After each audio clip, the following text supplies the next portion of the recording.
Good evening. Please take a moment to silence your cell phones.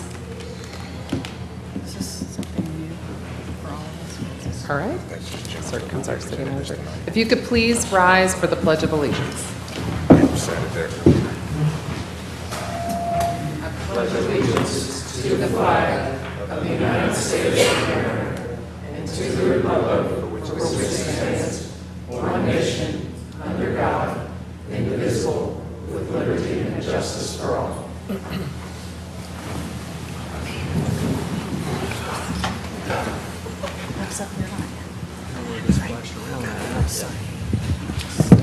We don't have any proclamations tonight. We do have a very long consent agenda, and the only messaging I have on our consent agenda is that item I needs to be considered separately because Julie will need to be recused for item I. Is there anything else on the consent agenda that you'd like considered separately or you have a question about before we vote on it? Yes, I have a question on item F. What is your question? Just to get some clarification. So we're applying for the grant. I know we have 60 body cameras now. Just wanted to get refresh my memory on what we need to complete implementation. And I'll re-ask my question since the chief just walked in. So I know we're applying for the grant, and I know we have 60 body cameras now. Just wanted to refresh my memory on what is the total number that we need to complete implementation, and if we don't get the grant, what is the contingency to continue implementing the body cam program? Right, so we have 60 that was funded from last year's budget. We have another 60 that's funded in the current budget that we are preparing the order for now. If we do not get the grant, we have 180 is our total target for all of our operational personnel. If we do not get the grant or a grant, then the final 60 purchase would be in the FY18. The purpose of the grant would be to enable us to buy the remaining 60 cameras this year. This particular grant, if we didn't get it, we would still look for grant opportunities during this year to try to accelerate that. Thank you. I think what I really was doing was just kind of, for folks who are kind of wondering what's going on with the program in itself, that, there is funding there for it, and it is happening. Yes, sir. And so that it will be continued, the implementation of the body cam program. Yes, sir. I would ask, what's the time frame on when will we know if we got the grant? I'm not sure when we're supposed to know. I know the deadline for application is July 30th, so we're very pressed to get this approved. Right. So that our application is ready to push right now. I would imagine we probably should hear around October, whether or not we got the grant or not. But I can follow up with you all on whatever their timetable is. Thank you. Yes, sir. Any other questions about any item on the consent agenda? All right, do I have a motion to approve the consent agenda without item I? So moved. Second. It's a tie for first, and we have a second. All right, all those in favor, please say aye. Aye. Any opposed? All right, do I have a motion to approve item I? So moved. Second. Okay, all those in favor, please say aye. Aye. Any opposed? All right. And Maggie, please just reflect that I didn't vote. Thank you. We have two presentations and reports tonight. The first is an update on the homestay permitting program. This is an update we have asked for, I think, on a quarterly basis, right? Good evening, Mayor and Council. So I don't actually have an official presentation as part of the homestay program. It's more of a report, as we did last time, and it's an opportunity for you to ask questions of that report. It is something that we do report out on a quarterly basis. So we first presented this to you back in March, and here we are again. All right, do we have any questions for the Q&A report format? I do, yeah. Go ahead. Thanks, Jason. So the report identifies a handful of staff concerns. Are you all developing strategies that you are considering implementation of or might need to come back to us to talk about at some point? I'm just curious, this is good. This is I think a real improvement since the numbers are much better than the last time we saw this. So, what's the next phase? Well, so the next phase, as you're well aware, staffing was an issue. We didn't have enough manpower to proactively do a lot of the short-term rental enforcement. So council did approve 1.5 full-time positions for us to move forward on, and we're going to be advertising for those positions shortly. We're also looking at, there are various third-party vendors out there that provide the service to help you do proactive short-term rental enforcement, sites such as, I believe it's called Host Compliance, and others that are out there. We actually have a webinar meeting with them next week to discuss what they could do for us, potentially at half the cost for what it would be to bring in a full-time employee, so it could be a potential savings for the city as well if we were able to do that.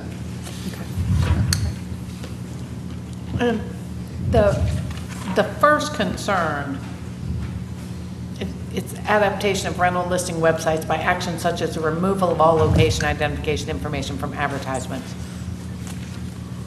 And then I've also heard that people turn off their ad during the business hours. That's right. So I'm sure you guys are just being really smart and figuring out what people are doing.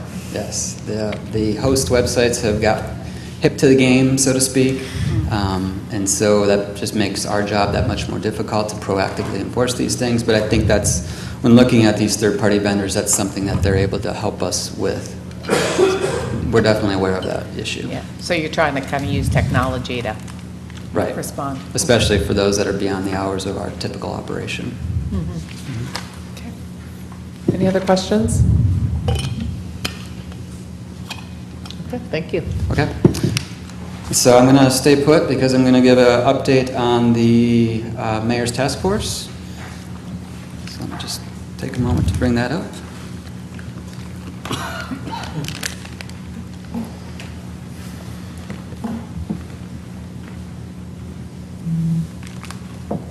So I will be presenting on the Mayor's Task Force update to you this evening. I presented to the Planning and Economic Development Committee a couple months ago. So some of you have seen this presentation. It's essentially the exact same thing. We are following up on where we're at with the list of recommendations that are attached to the staff report that were part of the Mayor's Task Force that was formed back in September of 2014. We last reported to council in March of 2015, and that was basically reporting out on what the recommendations were and where we were at with moving forward on some of those initiatives. And so what I would say is we've identified, that's part of this report to you this evening, we've identified 3 high priority areas that were part of the list of recommendations. And those high priority areas included simplifying and expediting the submittal and review process, improving communication, and improving the delivery of service. So what I'll be doing this evening is basically touching on how we've addressed each of those high priority areas as well as how we've addressed some other areas. I would also like to add that in September of 2015, we formed the Development Customer Advisory Group, which is kind of a spin-off of the Mayor's Task Force.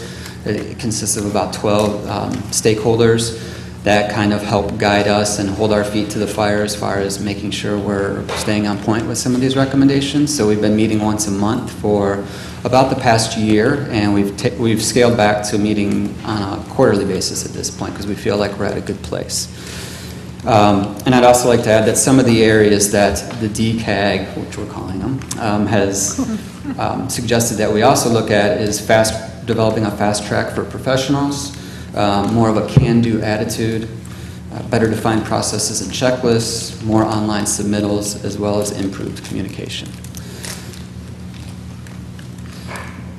So the first area I'd like to touch on it is the submittal and review process and how we've kind of tackled that area. These 3 bullet points you can see here. For starters, the Early Assistance Program. This is something that we implemented at the beginning of this past year. This is a program whereby customers that have a lot of technical questions before they're at the point of actually submitting and paying for a permit could come in and talk to technical staff for an hour. This is something that we set up for a fee. It's a $40 per person that's at the meeting for an hour's worth of our time to give them feedback, to get them in a place where hopefully it saves them time on the back end. They get a lot of those possible red flags addressed and other areas that might be of concern to them. We can hash those out before they actually submit.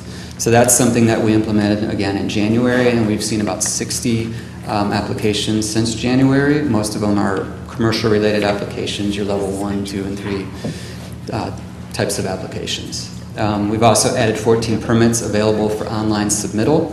So we have our permit software, Acela. It's our database where people can apply for permits and where we track and monitor permits. We've made 14 permits available online for people to be able to do that, not actually have to come into the development or to the permit center. Those can range from your temp banner permits to temporary signs to various other type of small level permits, and we're working on higher level permits being available online. We've also created a drop-off line for expedited submittals. That was something we heard from our customer advisory group, just the wait times of coming into the permit center, and I'm only here to drop off response to comments or an amendment to a submittal. Why do I have to wait in line like everybody else that's applying for a permit? So we developed this drop-off line where you can show up, and essentially it's there for certain things like submittal or resubmittals, amendments, additional information where you can just show up and drop that off and you don't have to wait in line. So we've seen a decrease in the overall customer wait time, and that's helped significantly. So the second high priority area is working on improving our communication. We've done this by, I think the biggest thing that's helped us is the formation of that development customer advisory group. They've been key to helping us move forward with some of these initiatives, and their feedback's been very valuable to us, and I think it's helped get us to the point where we're at right now. So I think that's the best thing that we've done to date as far as improving communication. We've hired additional staff to answer phone calls and voicemails and inspection requests. We were getting a lot of complaints initially about phone calls not being returned in a timely manner, so we brought in, at this point, it's temporary staff to help us deal with that need, and we've set the expectation to where you will be receiving return phone calls in no later than 24 hours. So we have somebody that's specifically tasked to that to take that burden off some of our permit facilitators, and it's actually working quite well. We've also done little things like created the planner of the day phone line. So as you know, at Development Services, we have various divisions: planning and zoning, stormwater, building safety. Each of these divisions have specific phone lines that are available to the public to call in and speak to whoever that person, planner of the day, building plan review of the day, whoever that person is, would address their questions that day. And then we regularly work with CAPE on press releases to update the status of things to our customers. The third high priority area is improving the service delivery. And I think the biggest thing that we did, and this was almost a year ago, is we transitioned to a 5-day work week. We have not actually seen a tremendous uptick in the number of people that have come into the permit center, but what that does is it just spreads the volume of traffic over 4 days versus 5, and that's helped our staff provide a little bit better customer service, have more time to breathe, get additional work done throughout the day. So again, it hasn't really helped in terms of the number of people that's coming in, that we don't have any control over that, but it has helped spread the distribution out a little bit more evenly. We've also created the Acela Master Permit Number. So Acela, again, is our permit software. In the past, we'd had numerous permit numbers attached to one, let's say, site, and that got to be somewhat cumbersome, not only for us to track, but also for our customers when they were calling in for an inspection request and we weren't sure what actual permit number it was tied to. So we created one master permit number to help with that. So we just transitioned to that about 3 months ago, and that's helped. And then we've improved our payment process by just simply creating an online payment option for people too, as just with staying up to date with technology. So those are how we touched on essentially the 3 high priority areas. We've also done other things in our spare time to help tackle some of the needs of our customers. For example, we're in the process of creating a restaurant startup guide, which is about to go live in August. We've created we're working with the Small Business Association to do the Startup in a Day tool. You're aware that we were awarded that grant some time ago, so we are expected to have a finished product for that in October.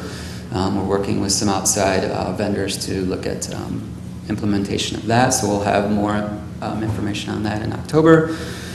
Our TRC Mapper is just it's a map application that shows all the locations of all those TRC projects, so you and other customers can see where all the development is happening and what type of development it actually is. And then, of course, we're dealing with our homestay and short-term rental program, which takes up a lot of time, and now we're just processing all the day-to-day stuff that comes in. So we're quite busy. Here's an example of our restaurants. This isn't an example. This actually is the restaurant startup guide.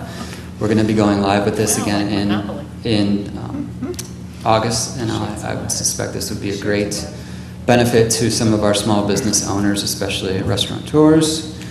Here's an example of our TRC Development Map that's available on the website that shows the locations of the various types of projects throughout the city. And also, I'd say what's been important to us in the past year is just filling key vacancies. So we just recently hired an assistant director about 2 weeks ago. We hired a stormwater supervisor recently, as well as, I think, just worth noting, and I know you're already aware of this, we have other great staff that's already working for us, like Mark Matheny, who was recently awarded the Code Official of the Year for Region 8. So those are just some staffing updates. Obviously, we're aware that there's a lot of work that's still needed. We are moving forward with electronic document review. We are in the process of beginning the RFP to do that. We anticipate having that completed by fall, with the bidding or the award to be done before the end of the year. The initial feedback we've gotten from the vendors we've talked to is it would be a 6 to 9 month implementation to actually go live with that. I feel like it's probably going to be longer for that to iron out the kinks associated with that, because we're talking about a complete change in the way that we've been doing business as well as our customers. So that's going to take quite a long time to implement that, but that will be a significant and a great change for the department, for the city. Various website upgrades we're undertaking as part of the city's overall website upgrades. We're continuing to working on improving communication with our outside agencies. So we work with MSD, Air Quality, other agencies that we need to improve our communication with them. We recognize that. And then just increasing consistency on our own internal processes we need improvement on. We're working on a fee study, examining our fees as they relate to other similar sized cities in the region, making sure they're consistent. And then we're working on an online fee estimating tool to make it easier for our customers to have a better idea of what their costs would be before they actually submit. So that's where we're at to date. If you have any questions, I'd be happy to answer them. Just one question. There's been some conversation at this dais about having improving communication between neighbors, neighborhoods, and developers. And we've been kind of discussing, well, how best to do that. And from the development services end, I don't know if this is something you've explored yet, but some sort of tutorial about how to hold an effective neighborhood meeting, or the benefits of reaching out to adjacent property owners and neighbors, and kind of the why and how of that. So it can be a little less scary and less mystifying for some folks as to why to do it. Right. And hopefully to iron out some problems before they emerge. Right. So we haven't specifically done that yet. I think that would be something that would be more like with Todd's group in the early planning stages. We've talked about developing, similar to the restaurant guide, other guides for people to help them navigate the process beyond just your small business owner, but maybe your neighborhood. You're someone who wants to build a single family home. How do I go about doing it? What's the best way? I have a problem in my neighborhood. Maybe we need to be more proactive about letting you know that we have zoning enforcement officers that can tackle these types of issues. So I think that's something that we could certainly improve upon. So, yeah, I know that we've addressed it from here, but just connecting the dots, really. We're doing customer service, and this seems to be an important part of it, so folks don't get blindsided later on. Right. We need to come back to you with an update on that. Jason's showing that he's had some plan review as well as permit experience in his previous job. It does fall in the planning area, and you've made some expectations that, given some direction, that you'd like to see more coordination and communication and tools available for neighborhoods to participate in the processes. I know that Kathy Ball and Todd, the planning director, have been talking about this. Let me get an update for you on where that's progressing and when you'll see any kind of action. Great. I've been under the impression that moving to the 4-day work week was saving the city some money. And I wonder if expanding to 5 days again, does that increase our costs significantly? I don't have specific information to answer that question. I would say not, because we did have staff, even though we were only open 4 days for the public, we did have staff that was working 5 days essentially. Okay. Yeah, I mean, staffing wise, I don't see an impact there. Okay, thank you. Any other questions? All right. Rachel? Thank you. Just to add to, if I could, to the last question, there were carbon savings. It's just the amount of trips, and it wasn't all employees coming in on the 5th day. And we went to the 4 days when we had a lower permit activity, and we had people doing projects and having permits that were not as on tight a schedule. And so now the real benefit is that the 5th day, and I believe I'm correct in saying this, is spread the work out so that we don't have the rush in on Thursday afternoon and then people fretting and frustrated because they can't get an inspection scheduled or ready to go by Monday. But it's evened out the workflow. Permit activity is largely in the same level. We've just had to adjust schedules, work schedules, and the same number of people working those shifts. But with the continued pressure of activity and turnover, maintaining the staffing is really going to continue to be the priority, and keeping an adequate amount of staff to reasonably turn around the reviews and to conduct the inspections. Thanks. Okay. Now we'll move to the public hearings portion of our agenda. The first item on our public hearings agenda is a public hearing to consider a land use incentive grant for Smith Mill Place. And Jeff Steiger is going to present this. Good evening, Mayor and council members. I'm here to bring you the information about the recommended land use incentive grant for Smith Mill Place. I will let you know that the developer, Ward Griffin, is here today and can answer questions that you may have as part of the public hearing and decision-making process. Provide a brief summary.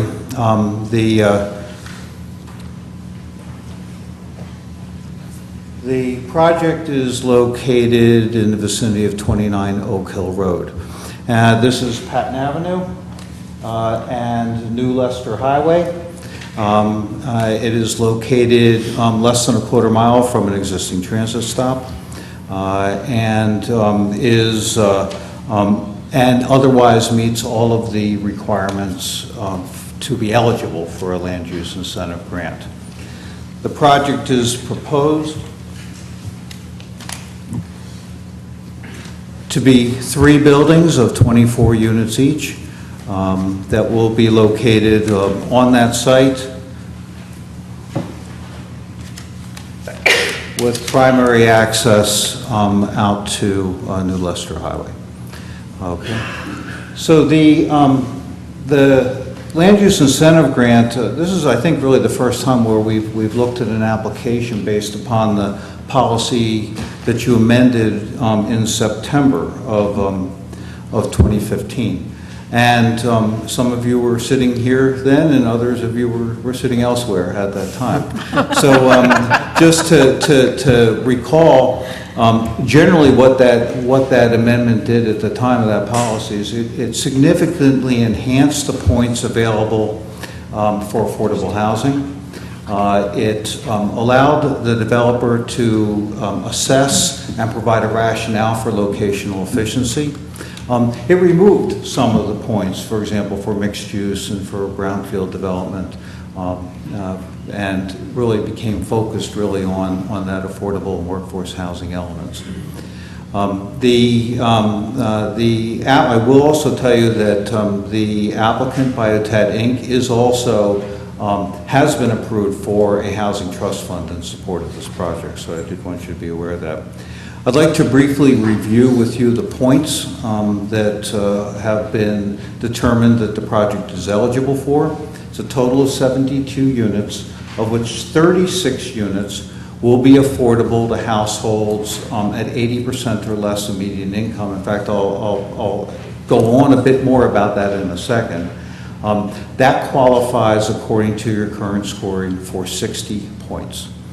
The project also is, the additional 36 units will be available and leased to households at 100% or less of median income. That qualifies it for an additional 15 points. The project, as I mentioned, is within 25 miles of an existing bus stop, and that qualifies it for 10 points. The proposed project will also be serving households, I just wanted to mention, at 60% or less of median income, not just 80% or less for those affordable units. 15 years is the minimum time frame in which a project is eligible for a land use incentive grant. The developer has pledged a minimum of 20 years of affordability for the project. All in all, the project scores 95 points. And based upon your scoring system, that qualifies the developer to be eligible for a land use incentive grant of 9.5 years. I will again point out that the land use incentive grant program is not an entitlement program. It is a program that is your discretion to award. But we did take this at the 95-point level to the Housing and Community Development Committee, and the Housing and Community Development Committee has recommended the 95 points and hence the 9.5-year land use incentive grant. What is the fiscal impact of that grant if awarded at that level? The current property value as tax assessed by Buncombe County is $243,000. And we're estimating that the value of the property will be $6.9 million post-completion. The land use incentive grant is based upon the tax that is the difference between the tax paid at the property value now and the tax paid at the property value upon completion. So although these are estimates, we would estimate that the value of the land use incentive grant and on an annual basis would be $31,855, which is the difference between the tax today, the city tax today, and the city tax based upon that estimated completion value. We would, if we took that over the 9.5 years, the estimated grant would be $302,617.86. The land use incentive grant also qualifies a developer to be eligible for a fee rebate. And again, that is up to a maximum of 100% of fees based upon the amount of grant awarded. The developer has estimated the fees, and by the way, these are grading permit, plan review, building permit, zoning permit, driveway permit, and water service connection fees at $162,000. The value of the land use incentive grant is $16,200 per year awarded, or a total of $153,900. So basically 95% of the permit fees would be granted if awarded at that level. What does this mean in terms of per unit subsidy? With this program, the grant per unit would be estimated at $6,341. And I will note that, again, this is a performance-based grant. So if the actual value of the property is more, the grant is more. If the permit fees are less, the grant is less. It's based upon actual value at the time of completion.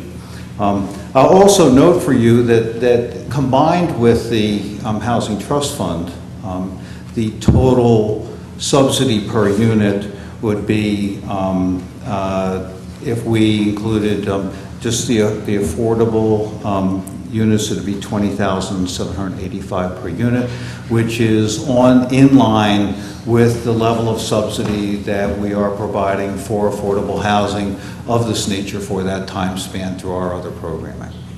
That concludes the information that I've prepared for you for the public hearing. I'm glad to answer any questions that you may have. Are there any questions before we open the public hearing on this item? Right. I will open the public hearing on this item. If there's anyone wishing to comment on the proposal for Smith Mill Place. Yes, please. Is there anyone wishing to comment? All right. Oh, okay, you were just waving. Okay. Okay, now we got that clear. Yeah. All right, then I will close the public hearing.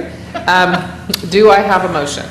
I'd like to say a couple words. Comments. Cecil was a part of crafting this land use incentive grant, as was Chris Pelly as part of the Housing Community Development Committee. And it's really great to see, we had so much input from the community and from developers trying to improve this and make it a useful tool.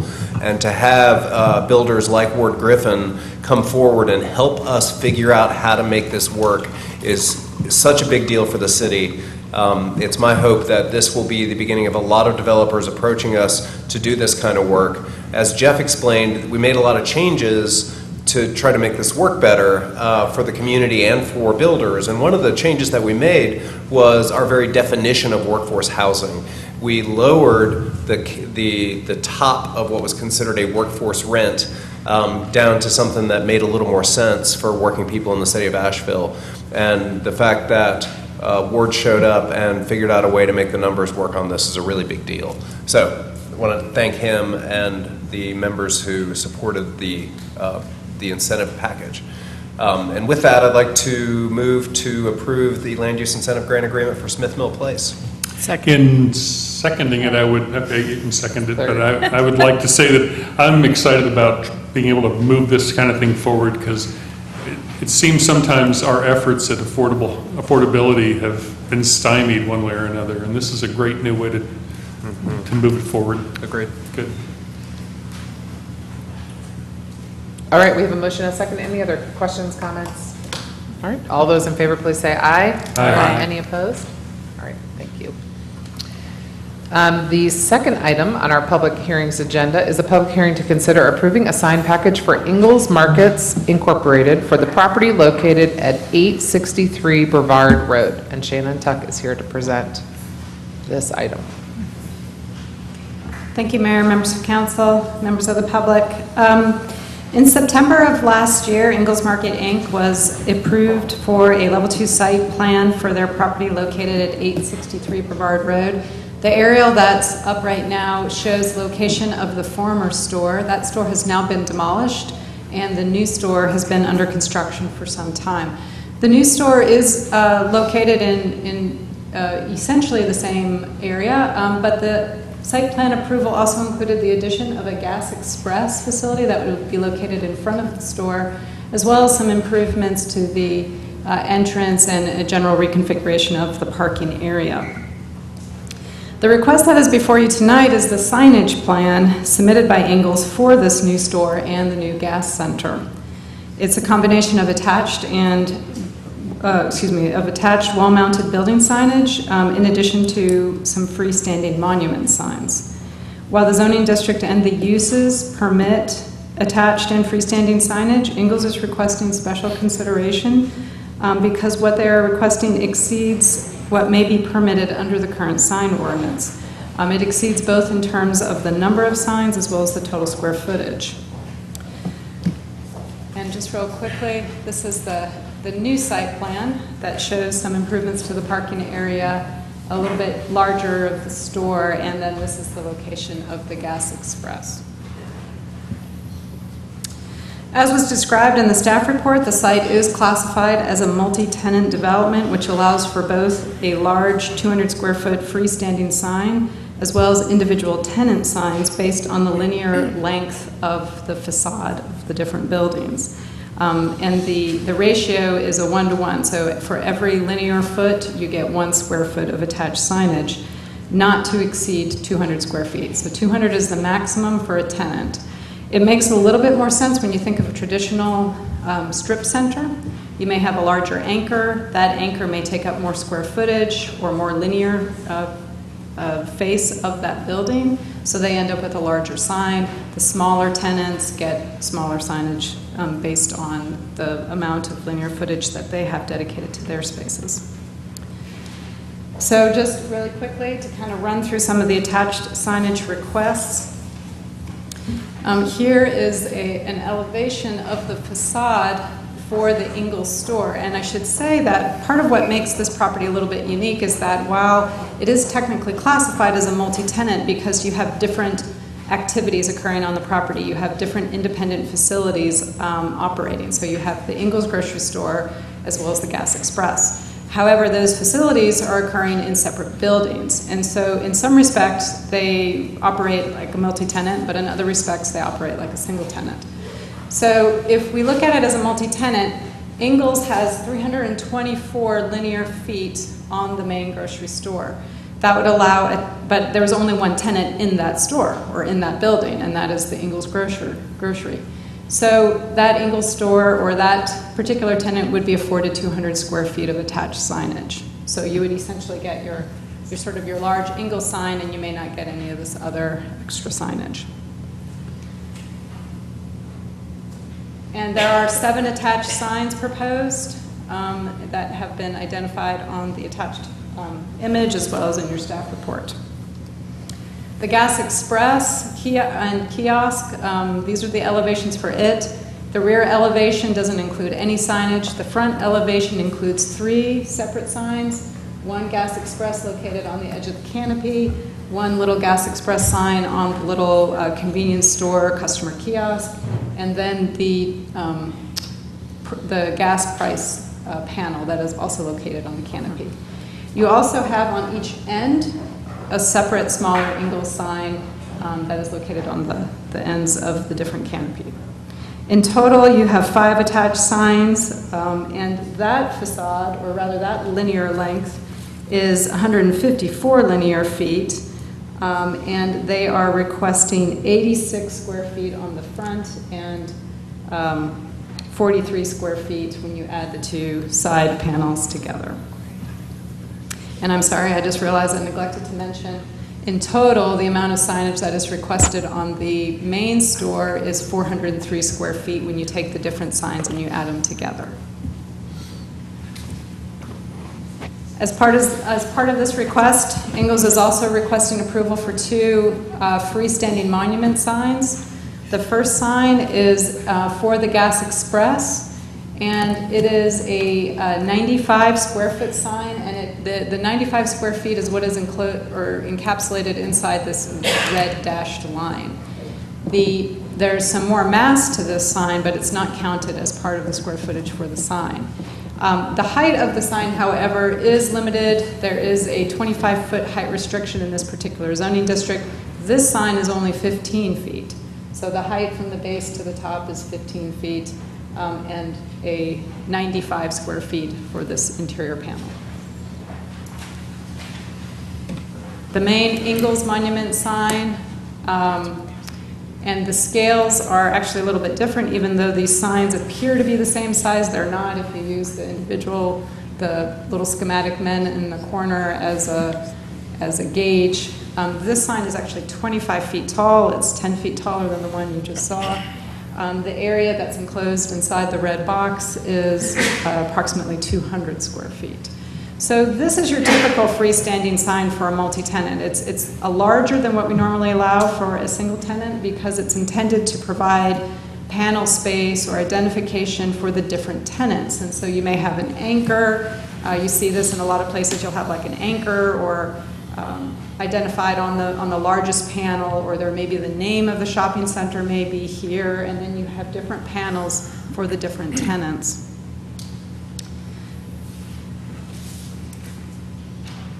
Ingalls has submitted substantially similar requests at 4 other locations in the past. 3 of those 4 requests were approved, however, 1 was denied. In reviewing all of those requests, a number of pros and cons were identified without unanimous consensus among the council members who were seated at that time. The purpose of the signage plan is to allow for a legislative review where non-technical issues may be taken into consideration. The staff analysis finds that the configuration and operation of the property is somewhat unique. However, it is unclear if this request meets the goals or the purpose of the signage plan. We made the comment in the staff report that perhaps there's room for improvement, but it is a legislative review, and so it is really at the pleasure of council. If they feel as though this meets the stated goals, then it certainly could be approved. And that concludes my summary. I'd be happy to answer any questions. The applicant is here also. I'm sure they'd like to say a few words. Maybe you mentioned this and I just missed it. In the past, when we were looking at the gas station thing, there were some lighting issues that we addressed years ago. Is that an issue with what's being proposed here? No, not to my knowledge. I mean, all gas canopies are held to the same standard, so the lighting should comply, and that would be reviewed as part of the permit, the building permit process for those canopies. So when I see what council has previously approved, I see add 16 square feet, that kind of thing. Whereas it looks to me as if, and I know this gets kind of technical, but it's almost as if Ingalls is asking for pretty much double what our sign allowance. I mean, it's like one sign, they're asking for 2 signs. The first one, they're asking for double the square footage. Is that consistent with the previous requests? It's similar. I think some of the freestanding signs were smaller. When I read through the different reports, I think the large Ingalls monument sign, I think in some cases was 178 square feet as opposed to 200. I think the pylon signs, some of them were more slender in appearance with metal posts as opposed to the sort of larger, bulkier monument. The attached signage is very similar, although what has been included in the attached signage has changed out a little bit. They used to have video, used to be a sign that they had, and now they're replacing that with some of the other items, the pharmacy drive-through is an example. So they're very similar. This is incrementally a little bit larger and more than some of the past requests, if that makes sense. Any other questions? This isn't so much a question as a comment that, as in the past, I'll vote against this because it seems to me we have a sign ordinance for the reason of regulating signs. And over and over again, Ingalls comes back to us asking for a little bit more and a little bit more and a little bit more. And for instance, the signage on the buildings is oversized from what we permit. Again, I've said this before, I can't believe anybody's going to turn in at the Ingalls Monument and miss the store somehow. That's why they're turning in at this monument. And so I'll be voting against it because I think we should either change our sign ordinance or make everyone adhere to our sign ordinance. I've just got a question. This is my first round with this type of application. Do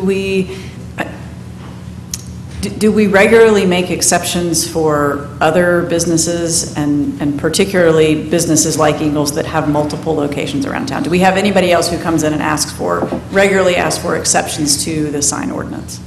I think the Ingalls applications have been a little bit unique in that there have been multiple of them. This makes the 5th request. There is no other signage plan applicant who has submitted more than one request.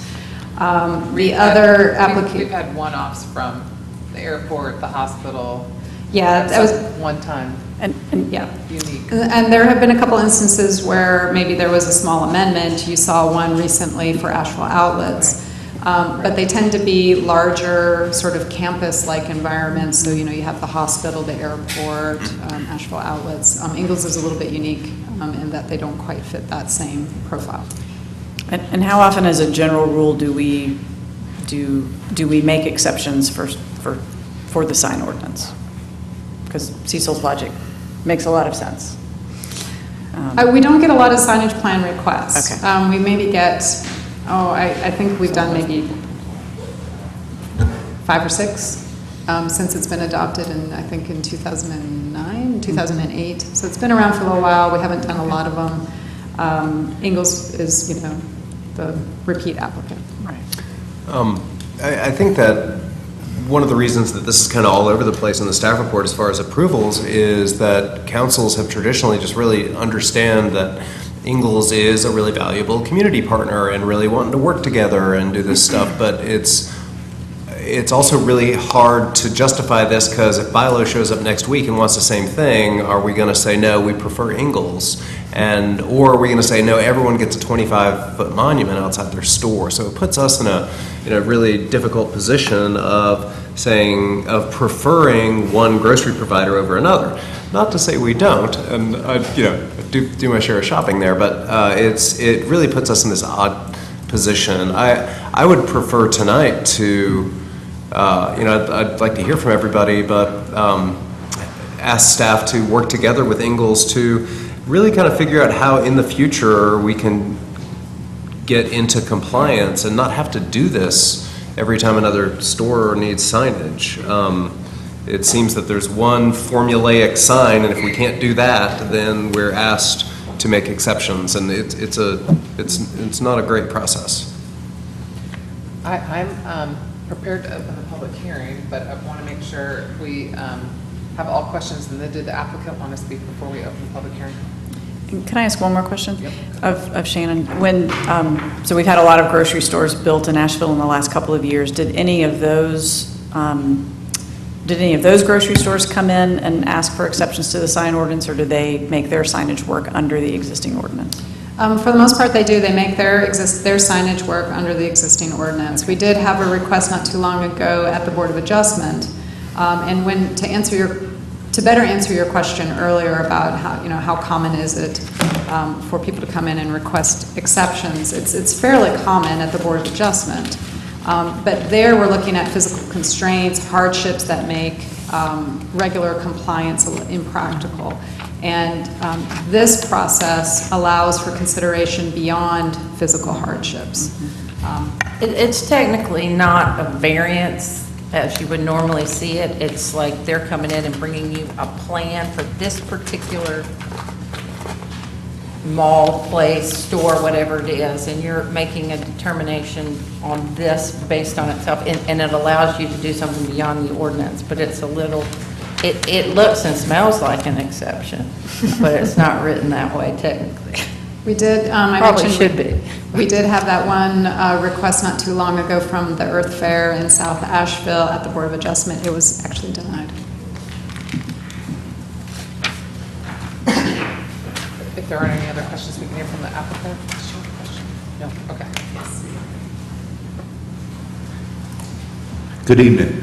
I'm Craig Abbott, and I'm here on behalf of Ingalls, but I'm with Rainbow Sign Company, and I travel all over the southeastern with signage. And I hear your concerns, and really thank you, Mayor and Council, for your time this evening. So I hope I can bring some clarity to a few things. One thing in preparing it all, I looked at your 2036 council vision plan, and I think when I looked at that, it was motivating to hear the planning and the thought process.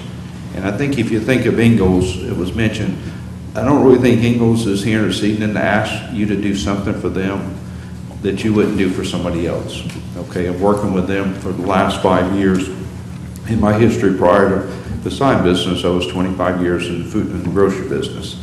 And I've seen a lot of changes in the size of stores, really 35 years. So I don't want to tell my age too much here, okay? But the grocery business changed so much, and Ingalls has so much to offer. It used to be just a grocery store. You had groceries, you had a little bit of produce, you had a meat department. Well, Ingalls, quite honestly, what they offer today, it's not too many folks out there in this area, in my opinion, that offer the services and stuff. And the ordinance, you have a great ordinance, but there's some challenges when you have a size store that's trying to offer what they're offering the citizens and the visitors, the tourists of this area. Some of the words there's a local economy. Ingalls started right up the road. There's about as local as you can get here in Black Mountain. Okay, the support of workers that care about their workers, the businesses. You also support entrepreneurs. Really, Ingalls is an entrepreneur in the business, the grocery world. A regional chain, they're business owners. They take care of their families, and they want to take care of the tourists that come to this area. You mentioned a well-planned and livable community. Ingalls wants to take care of their stores. That store, the size of the store on Brevard Road, it was becoming outdated. It didn't have the products and the services that the consumer today that to meet their needs. So they've invested in an area that there's a lot of traffic on that road in front of the store. So some of what we're asking for the signage, it has a lot to do with the safety for the citizens and the tourists of this area. And the plan mentions about businesses which grow in the area, and that's what Ingalls is trying to do. And I mentioned the services and products are coming a little bit outdated. And I'm going to go back a little bit and talk about tourism. I pulled this from the Asheville Convention Visitors Bureau. It says Asheville Metro comprises of 4 counties, Buncombe, Haywood, Henderson, and Madison, with approximately 250,000 residents. Buncombe County makes up 57% of the total population in the Asheville, North Carolina metro. In 2014, Buncombe County attracted 9.8 million visitors, including 3.3 million overnight guests. Now, once again, Ingalls is only in a few states. How many of these folks traveling into this area really even know what Ingalls is and what they have to offer? Don't have an answer for you. It says every day, Asheville receives an average of 27,000 visitors. Every day, these visitors spend $4.7 million in this community. Okay. The design of the store really mirrors, and the planning of the shopping center really mirrors the ordinance in so many ways. That there was careful detail spent to the design, the type of materials used, so that the look, the aesthetics of it. You got that Brevard Road, you got so many cars in a very busy area. And looking at signage, what we do is we try to guide to make sure the signage fits and people can see it. With that amount of traffic, you need to have something that can be recognized at a glance. Okay.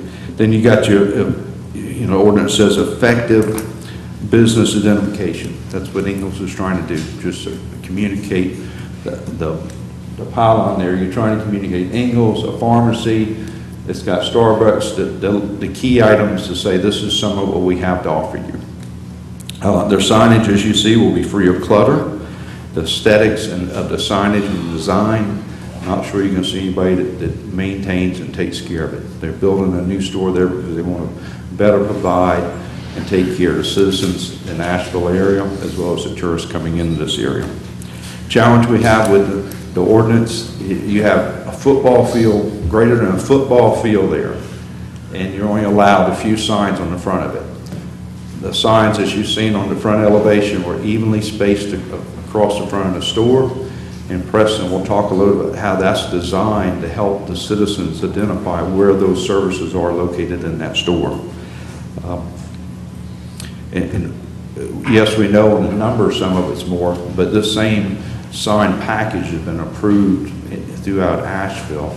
So we're basically asking you to kind of, when I ask for anything more, if you look at the square footage, it's the same as what we've asked for in the past. We had one thing that was denied there. We came back on that one. That was over one sign that was an addition, and we had a sign count. We ended up doing a 1-for-1 to swap out a sign. We pulled the permit. We haven't completed the process yet because priorities changed a little bit. But thank you so much for your time. You got any questions for me? I'd love to try to explain as much as I can. Okay. Does anyone have any questions? Thank you. If there's nothing else, I'm going to go ahead and open the public hearing. Good. All right, if there's anyone wishing to comment on, oh, I'm sorry.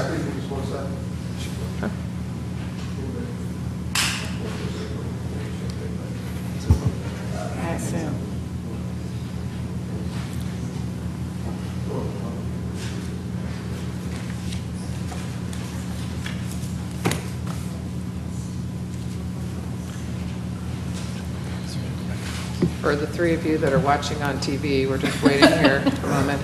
Yes. I'm sorry. That's right. Mayor, Councilman, members. Preston Kendall, I'm with Ingalls. We have been in Asheville for a long time, but that's not the reason we're here. We're here because we have a store that sits off the road. We have some conditions where there's buildings already in place where if you're heading south on Bavard Road, there's a motel that you can't see as till you're already past the motel. The signage.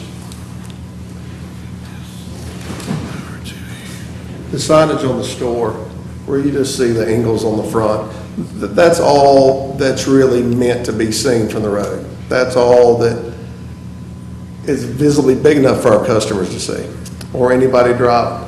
The other signs are directional signs. You have the pharmacy. Once you get in the parking lot, we have a grass divider that's in the middle and a crosswalk. This area here that divides our parking lot, which is the city of Asheville standard for everybody to do. Once you get into the parking lot, the drive-through pharmacy sign, which you'll see here, is directional. It shows them how to get to it. They're not going to the right-hand side of the parking lot. They have to go all the way back through to get to the pharmacy drive-through. So the pharmacy drive-through is directional. The Starbucks sign that you see on here, the dial, this area here, that's more directional. All I want to do is get a Starbucks. I'm going to go to that side of the store to get it. As Craig said about how many out-of-town visitors we have, and they just want a Starbucks. It gives them where to go. If they were to go into the opposite side of the store, then they have to walk all the way across the store to get it, which aggravates everybody. So most of these signs that we have on the building, besides the Ingalls, are most of the signs that are on the building, besides Ingalls, are directional for once you get in the parking lot. I think when the ordinance was written, I don't think anybody was building a 72,000 square foot grocery store. Inside of our grocery store, it's almost like a strip center. If we were to take the piece of property, cut it up, and made it to a strip center, we could have more signage than we have now. So, Starbucks, yes. Do we own the franchise? Yes, we do, for that one there. But it's still its own business. Everybody in there, they don't wear Ingalls shirts, they wear Starbucks clothes. They have to. It's part of what it is. In the deli, there's certain areas it's Ingalls, there's certain areas they have to wear their own clothing. It's the chopsticks, or it's Boar's Head. So it is a little different. Our pharmacy is different. So we're really not asking for more just so we can have it. We're asking for more to help our customers on know which direction to go. The next is, if you look at the front of this store, Shannon said it was 334 feet long. And we have rock and brick and glass and ephes, and it's really, the store looks amazing. The amount of signage you see up there is less than 4% of the front of that building. It's 3.78% or something of the front of the building. It's a small amount compared to if you had the strip center and had one big tenant and they used it all up, they could have 25 or 30% of the front of that building that had signs. So just because we chose to do something different, it's almost like the ordinances wrote to penalize us because we didn't do the strip center.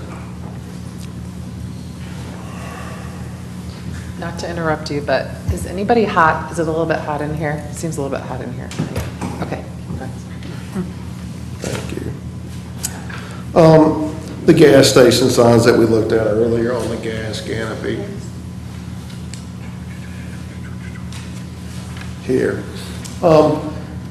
It's really not the number of signs. It's more of the appearance of the signs, for everything to look balanced. It's really not, we want an extra sign here. It's just that if you put it on one side, don't put it on the other, it doesn't balance. So the signage on the canopy is great and we want it, but it's not, if you said, no, you can't have it, we took it off, then the sign would be unbalanced and we'd have to redesign the sign again to make everything balanced.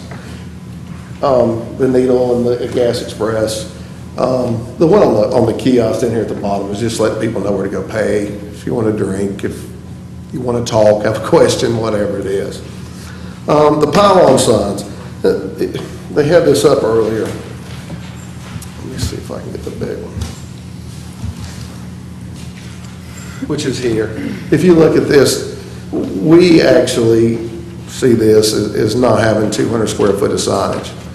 If you look, the ephes behind the signage of all this, we really don't count as signage, but the city of Asheville kind of does. So we would be really close to the ordinance if we didn't have to count the material behind the signage and we could just count the signage itself. The gas pylon's the same exact way. If we didn't have to count what was behind it and we just actually counted the sign itself, then we would be in compliance. And one last thing I want to say. If you take this Ingalls sign right here, the Ingalls sign, the way it is 256 square feet. The way that the city draws boxes to make it the size it is. If we were to just take that and cram the letters together, don't change the size, but just cram the letters together where it would be harder to see from the road because at night it looked blurry, we could reduce it 62 square feet and make it 194. So it's all not about size, it's more about visibility and what people can see safely from the road also. And to answer your question, yes, the lights of the gas canopy do meet that. If y'all have any questions, I'll be happy to Have any questions? answer anything.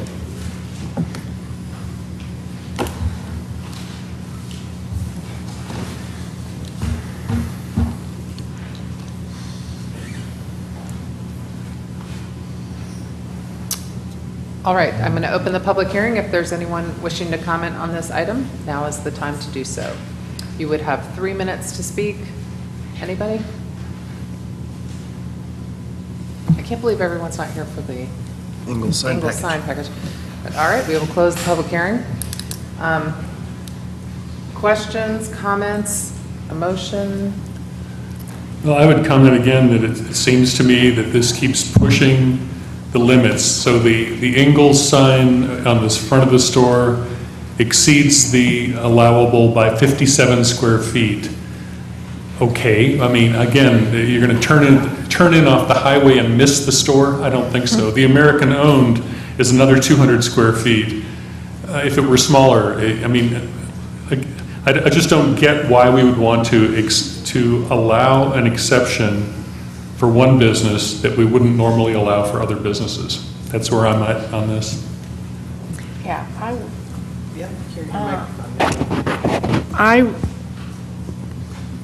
I hear the argument that the Asian Express is a different business and that Starbucks is a different business, but one could make the argument that if I have a retail store and I sell Free People inside the brand name Free People, maybe that's a different business. So that's sort of a choice that Ingalls has made that I'm not sure persuades me that we should increase signage for that. And I'm not completely against giving a variance or whatever you would call it, but I think this is pretty excessive. And so I would ask that Ingalls go back and try again to be closer to compliance with the city signage ordinance. And so I would move to continue the signage plan request for Ingalls Markets located at 863 Brevard Road to a date that would make sense for Ingalls, or We could do August 9 or September 6 or September 27. Those are the next 3 days. We're talking about a date to continue this item to August 9th, September 6th, or September 27th, giving Ingalls an opportunity to work with staff. Is there a preference on the date? No, there's not a preference on the date. As long as we have time to get it. Shannon, is there a preference on the date? The September date, maybe? Yeah, August would be, I mean, I don't think this is a week. So the earlier September date? Okay, September. okay, so September Did you have a 6th. question? Well, I was going to second the motion and September just make a 6th. couple of comments. it was said that the rules are penalizing you, and what I would say is the rules are the same for everyone, and we don't see this kind of request coming forward. So my guess is there's a way to solve this problem, and that it's not in fact a penalty. When you have a building that's longer than a football field, I'm guessing people are going to be able to see it. I know where you're building it. It's a lovely big grocery store, and you're going to do brisk business down there, I'm sure. And we definitely appreciate Ingalls local, having the warehouse here and the distribution here and all the jobs that are created as a result of being headquartered out there just east of town.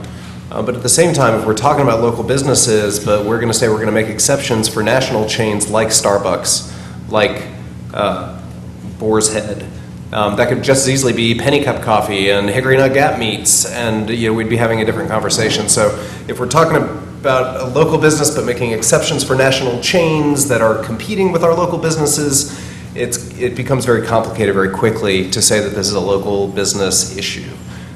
So I look forward to hearing the resolution, or not hearing it. If it just can come into sign ordinance compliance, it would never have to come back here, is my presumption, that it would just be withdrawn. So I second the motion for continuance. Shannon, is that correct? If there weren't any variations from the sign ordinance, it would not need approval of council? In other words, if it just complied 100% with the ordinance, it wouldn't be necessary to bring this item to council? Oh, correct, yes. Okay. Unless there's any other questions or comments? All those in favor, please say aye. Aye. Any opposed? All right, the item will be Oh, wait. continued. Aye. Oh, you're opposed? I'm opposed. Okay. Brian is opposed. I wanted to vote to deny, so. No, then you're with the ayes. Well, He wants this is to a deny it. continuance. He I'm just sorry. wants to. Okay, so we just voted to continue this item to September 6th. That was the vote. Right. But you're on record opposed to the variation? Continue. Yes, I understand now. Sorry about that. Okay. That concludes the public hearings agenda. And next, we're going to take up the bonds. And I think first we're doing the polling presentation, correct? That's what the item, okay. So I'm going to recognize Dawa Hitch to introduce the consultant to perform the polling.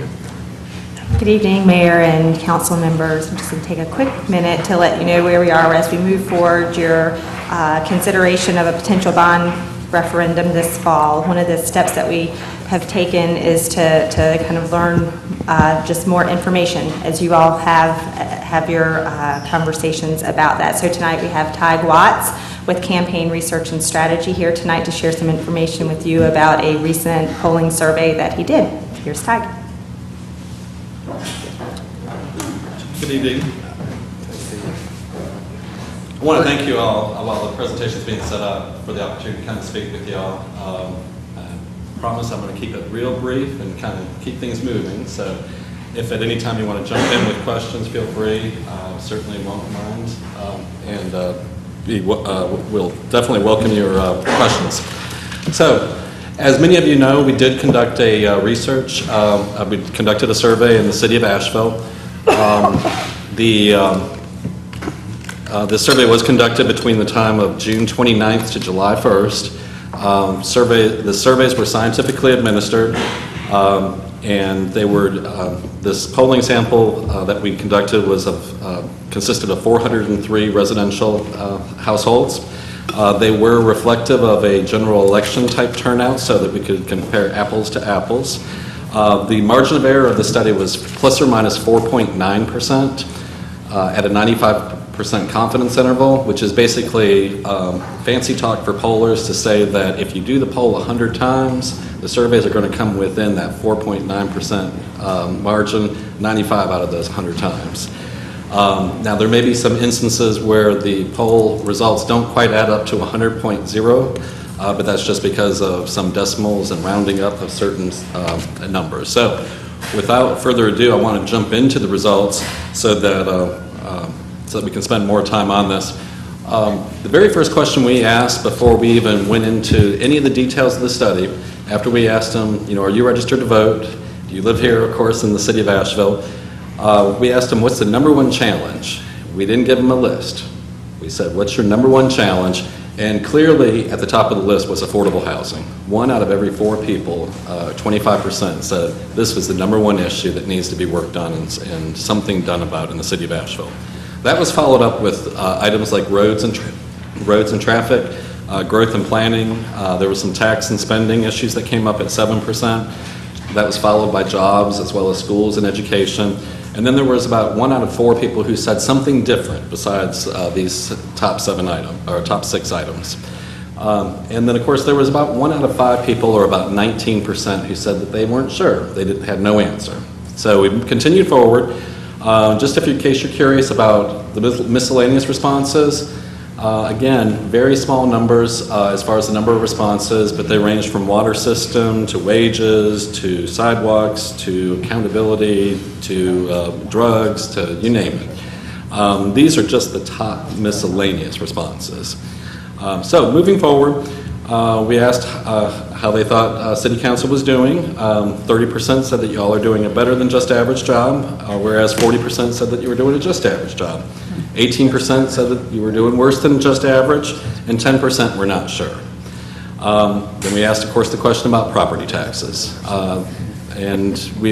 When it came up, we did kind of remind them that we're not talking about federal, state, or sales taxes. 52% of respondents said that they felt that property taxes were a little too high. 2% said that they were a little too low, and 36% said that they were just right, whereas 9% were not sure. So again, moving forward, before we get into the bond questions, there's 2 other questions that we asked, which was, how would you rate the conditions of our roads and sidewalks in the city of Asheville? This is clearly an issue that really resonated and that is of concern. 13% of people said that things are better than just average as far as the conditions of roads and sidewalks, whereas 51% of people said that it was worse than just average. Now again, 1 out of 3 people, 32% said that things were just average, and 4% were not sure.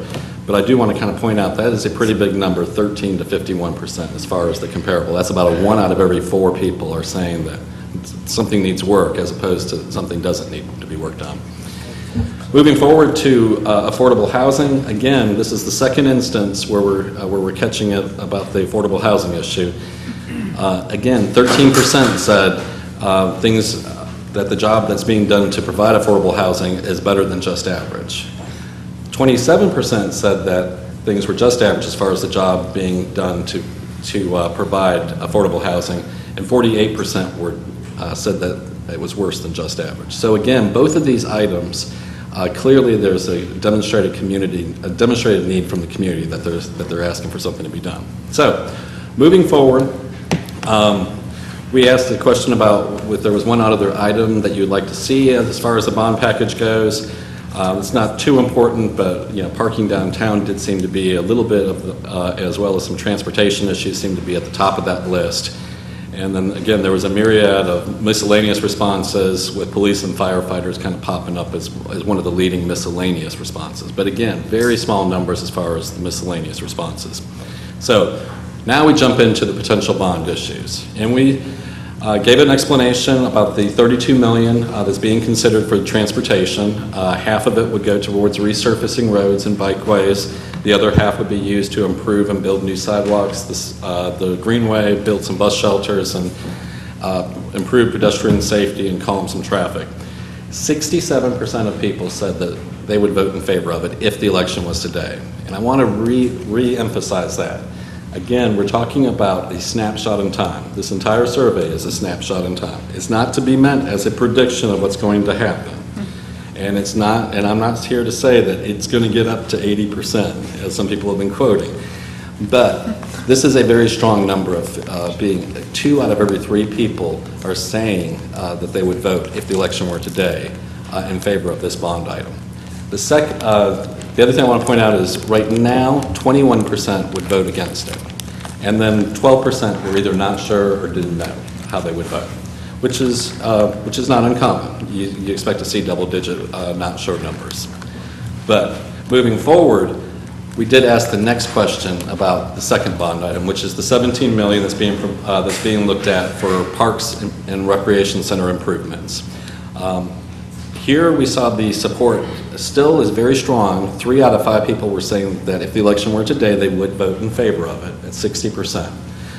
It's not as strong as the previous one, and you see where the intensity of their vote dropped a little bit, but still 3 out of 5 is still a very strong number when it comes to support levels for referenda items. 27% of individuals said that they would vote against it, with again a kind of the same kind of split that we saw before, with 6% saying somewhat no and 21% saying that it would strongly be no. Again, 13% were not sure, didn't know how they would vote at this time. And then finally, when it comes to that affordable housing, the $25 million one, the bond item, here again we saw the support go back up. 67% once again, 2 out of every 3 people were saying that they would vote in favor of it. The numbers are a little bit more intense than the first bond item. I believe the first bond item had a 50% strongly yes response. This time around, we're seeing a 56% strongly yes response. And again, 23% were said that they would vote no. 9% of individuals said that they were not sure, which is again the lowest level of undecided responses. So what we're seeing here definitely is, the community basically speaking to us, saying that they feel like there's a need, and that if the election were today, that they would, it would pass. But again, the election is not today. There's a lot of things that can happen. We did follow that up with some tax increase, some testing of tax increases, how that would impact the bond support.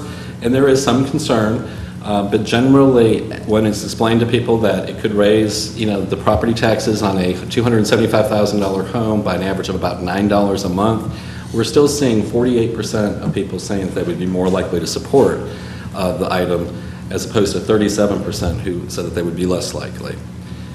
If that item were to be reduced down to $50 million, it doesn't change the response. Still, 48% of people said that they would be more likely to support it, as opposed to 35% who are saying less likely.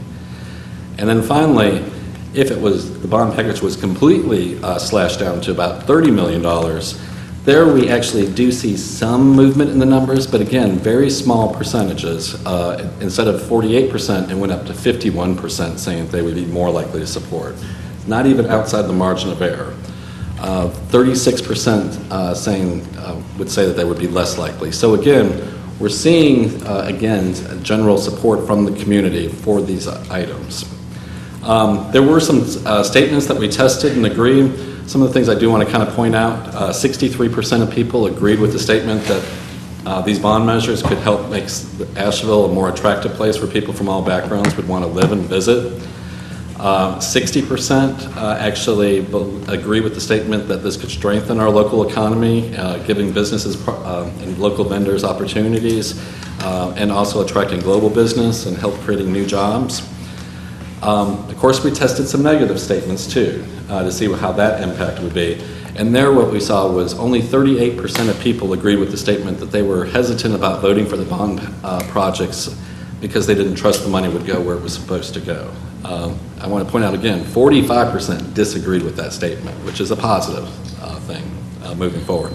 And finally, the long-term vision, 61% of people agreed with the statement that it's not about just resurfacing roads or providing more affordable housing and making upgrades to our parks and recreation facilities, but it's about building a better community. Only 21% disagreed with that statement. And then, of course, we followed that up, knowing that some people will vote yes on some bond measures, but maybe not on all bond measures. We wanted just to kind of throw out that question, after thinking more about it and getting more information, would you be likely to vote yes or no on all 3 bond referendums? And right now, 53% of people across the board are saying they would vote yes on all 3 items, whereas 26% are saying that they would not. 20% are not sure. So again, there's 2 ways to look at this number. One is 53% is still more than 50%, because at the end of the day, it's 50 plus 1 that wins these elections. But the other thing I want to point out is 2 out of every 3 people are saying that they would support this, all three bond measures. And again, go back to those first and third, bond measures. When we asked this question, 2 out of every 3 were supporting those. So I think that's a very clear indication, from this, that there is some support out there from the community, and because these are the issues that do concern them. Just to kind of round out the survey, we did ask some demographic questions, and this is how those kind of break down. I do want to say that, and I mentioned this at yesterday's meeting, the less than 5 years, the amount of residents that have lived here for less than 5 years is actually a very good number for Asheville moving forward, something you would like to see continue, and is much stronger than I've seen in other communities where we have done similar surveys. And of course, there's some other demographic questions that we coded based on their age brackets. Again, I want to kind of brag a little bit on Asheville. Your voting age population is nearly split between those that are over 50 and those that are under 50. Generally, we tend to get a little bit grayer when it comes to being regular voters, but this is a very strong indication for the city of Asheville and its growth. And then finally, the last thing we did as far as looking at some of the results based on demographics by zip code and congressional districts. So again, the analysis of this, I kind of hit on through, so I'm not going to spend a lot of time because I do want to open up to any questions y'all may have for us. But generally, this is a strong indication of support, and welcome your questions. Will we be able to have a chance to have the report circulated to council that you just presented? You were able to do a longer presentation yesterday in front of the chamber, and I appreciated the nuances and the at the end of that presentation and the slides at the end, how it kind of breaks out by zip code and support and things like that. Would you say, in your experience polling communities on bond issues, that this is, would you describe it as very strong, moderately And strong? with what degree of confidence? Average, yeah, I mean, how would you, some people say, well, only 67%, but they, in your experience, what does it look like? Typically, without naming counties and naming cities in North Carolina, I have seen poll support in the past, range from as low as 40% to as high as 65% that have went on to win and be approved by the general electorate. I will say, in comparison, this is one of the strongest baseline benchmark lines of support I've seen and for bond packages in quite some time. I know that during the economic crisis of the right around 2009 period, we saw a lot of communities kind of pull back and get away from the bond items because they were concerned about the tax implications. But I haven't seen numbers this strong for probably at least about 8 years or so. Okay. So it's a very strong indication. Thank you. Anybody else have any questions? Okay, well, I hope I answered all your questions. Certainly, you've got more detailed, and I stand ready to answer any questions you all may have in the future or any way else that we can help. Thank you. Thank you. Thank you.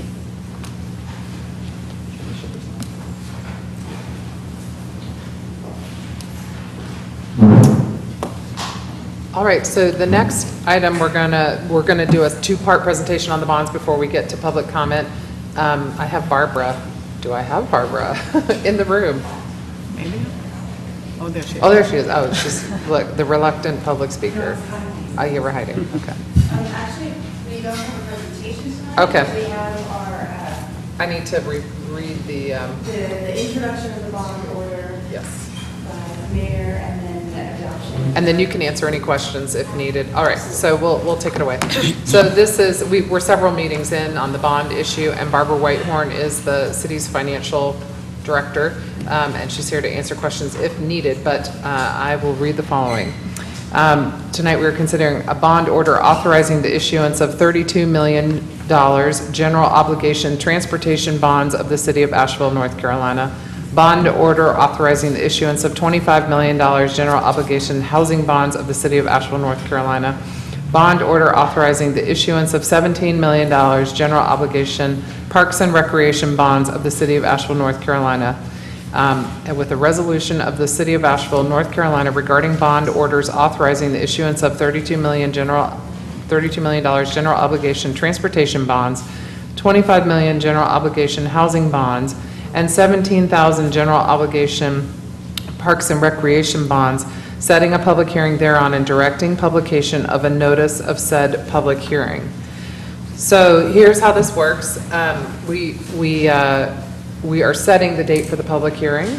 And tonight, what we need is, we can, of course, have discussion, but a motion to either adopt or not adopt the resolution that would move that forward and set the public hearing. Did I get all that right? Okay, all right. One edit, I think you said 17,000. So, I'm sorry, 17 million. Yeah. Good Parks and catch. Rec. Yes, sorry. I had to add the dollar part into this. So do you need a motion to do all of that? One Just to start the motion to adopt the resolution. I move we adopt the resolution that you just read. Yes. And that just calls a public hearing. Second. Yes. Right. All right, we have a motion and a second.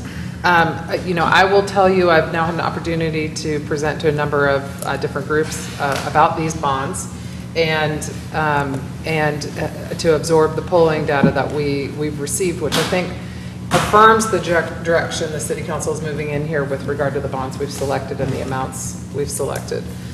Interestingly, I think one of the things we did look at, that there's still fairly strong support, even lowering the amounts, which indicates to me that the community supports the level of bonds we're looking at, which was something I was very concerned about, wanted to make sure we were on the right track there. So I enthusiastically will vote for this tonight. I know you guys are super enthusiastic too, but we've been doing this over and over. This is simply the vote to set the public hearing, correct? And you don't have to.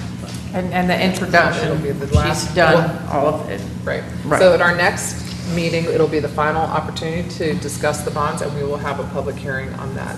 Well, tonight you have to, I want to make sure we get it all perfect. Yeah, you're introducing the bond orders tonight and then adopting the resolution authorizing the issuance of the bonds and setting the public hearing. Yes. So you've got just those two pieces. Gotcha. Well, just a couple of comments before we get to the vote then. First of all, it's really great to see this kind of survey results, because when you're elected to city council, you hear from a lot of people who are letting you know that the needs of the community are very great. And you hear about a lot of needs that are not being met in the community. We get to be aware of a lot of things that are going on that some of the community is aware of and some of the community isn't. But we certainly hear these requests all the time. And to do this survey and recognize that not only are we hearing this from advocates for various constituencies, but that some of that the concerns reflected in the survey are held community-wide and valued community-wide, and to see 2/3 support for improving affordable housing and for improving transportation, and 3/5 support for making sure that our parks infrastructure and our livability is where it needs to be, lets us up here know that A, we're on the right track with a lot of our city council priorities in the first place, and B, that this town is ready to accelerate progress in all of those areas and are willing to invest in it. And it's so exciting to be up here, because we're coming up with policy solutions as quick as we can and funding sources as quick as we can. But should these bonds pass in November, we're going to get a lot more done a lot faster than we would have otherwise, and establish a bond program for the city of Asheville that may endure for years and years to come. All of that is really exciting. One of the particulars in the package here that I wanted to bring up before we had the vote was around transportation. There's a lot of really great stuff in here, including $4.5 million towards greenways and $1.9 million towards transportation safety, which includes some bus shelters, 20 bus shelters and infrastructure for those, which is going to be a really great transit enhancement. And in thinking about transit enhancements, it led me to start thinking about our transit center. These bonds are really specific as far as what can go into them and how you choose. You have to have stuff that's capital, so like one-time spending, and stuff that we've already talked about and kind of planned for to be able to take to the local government commission. So we don't get to invent new stuff here at this table tonight to put into a bond package. We have to have worked on it in some way, shape, or form. So in thinking about our transit center downtown and recognizing the needs of that transit center, I talked to a couple of council members, and it's kind of recognized that that transit center definitely needs improvements, that it would definitely be a capital expenditure. But we are not yet at a point in planning where it could be included as a whole project in a bond package like this. So in thinking more about it, the next step for that, which has been talked about, is doing the planning for a transit center. And there's a couple ways to approach that. One would possibly would be to include it in what we're talking about tonight and add in those planning costs. And another would be to, if there was council interest in that, to kind of initiate that process outside of the bond through our capital improvements process, have it be kind of a parallel and supplemental process to the bond process. So I just kind of wanted to throw that out there and hear everyone's thoughts about it tonight as to whether to include it and whether there's an appetite for moving forward with transit center improvements. I'd be willing to, give a nod on that as far as exploring all those options, just the way you mentioned them. So I think it's very important to, look at our transit system and the improvements that could happen on our transit center and how we can expand on that. And we have several years to spend this money if the bond's approved, so our planning could catch up on that transit center. I mean, the planning doesn't have to be completed by November in order to have it fit into this, I don't think, right? I think you can acquire land and do planning associated with a project. I don't know if we have the ability to use a transportation allocation to do site analysis and renovation plans. Exactly. One of the challenges of fitting something like this that we don't have a lot of solid information about yet, we know what we want, but we don't have a picture of it yet, is that the LGC won't allow us to use bond funds to fund things like a feasibility study or preliminary planning. They will Barbara, could you allow tell everyone what LGC is? Oh, I'm sorry. The Local Government Commission, which is like the state arm of the state treasurer's office that approves our ability to issue debt, to issue bonds. So they won't let us do feasibility studies or early planning stages unless it's part of a larger package, like where you're doing one whole project. And even then, they're fairly limited in what kind of planning they'll allow. But my point was that we could approve other funds to do the planning and kind of catch up. I mean, if the bond passes and it includes money to do things like improve the transit center, we don't have to have the plan in place by November. We could still go forward with the planning because we have, 7 years to spend this, 5 years? I think that what Barbara's saying is that without the advanced planning, we cannot include it. Is that? We actually, when we write the bond question, because we want to be as flexible as possible for council, the question is written in such a way that it leaves the option open for you to add or remove particular projects. So you could conceivably add that in. You would obviously have to swap out something else because the total amount can't change. Right. But you absolutely could. We could do planning with something else, and then rather than doing one of the other transportation projects, do a transit center. I think. So, but we don't have to make that decision right now. All we're deciding right now is to advance the planning process for a transit center. And do we need to answer the question of whether or not the planning monies would come out of the bond package or from a CIP, separate CIP? We need to do that between now and the public hearing. Okay. So, if there's at least more folks up here are interested in having that question answered at least. Okay. Absolutely. Yeah, Yes. yeah. And just so people understand, a lot of people are asking this question about why isn't there more transit? And that's the very simple answer to that is that most of the transit dollars are for operations, and we can't use this bond money for operations. So we do need a new transit center. It's not just repairs to the old transit center. We need a new transit center, which means we need a new piece of land and a completely new structure. It's a really big price tag. So I agree we need to be moving down that road, and I'm not sure I think it needs to be part of the bond, but we don't have to decide that tonight, so. No, and you don't have to decide that at all during this process, because your transportation bonds are being issued as transportation bonds. And at any time during the life of those bonds, you can swap out projects that have not been specifically committed to on the ballot. That's great.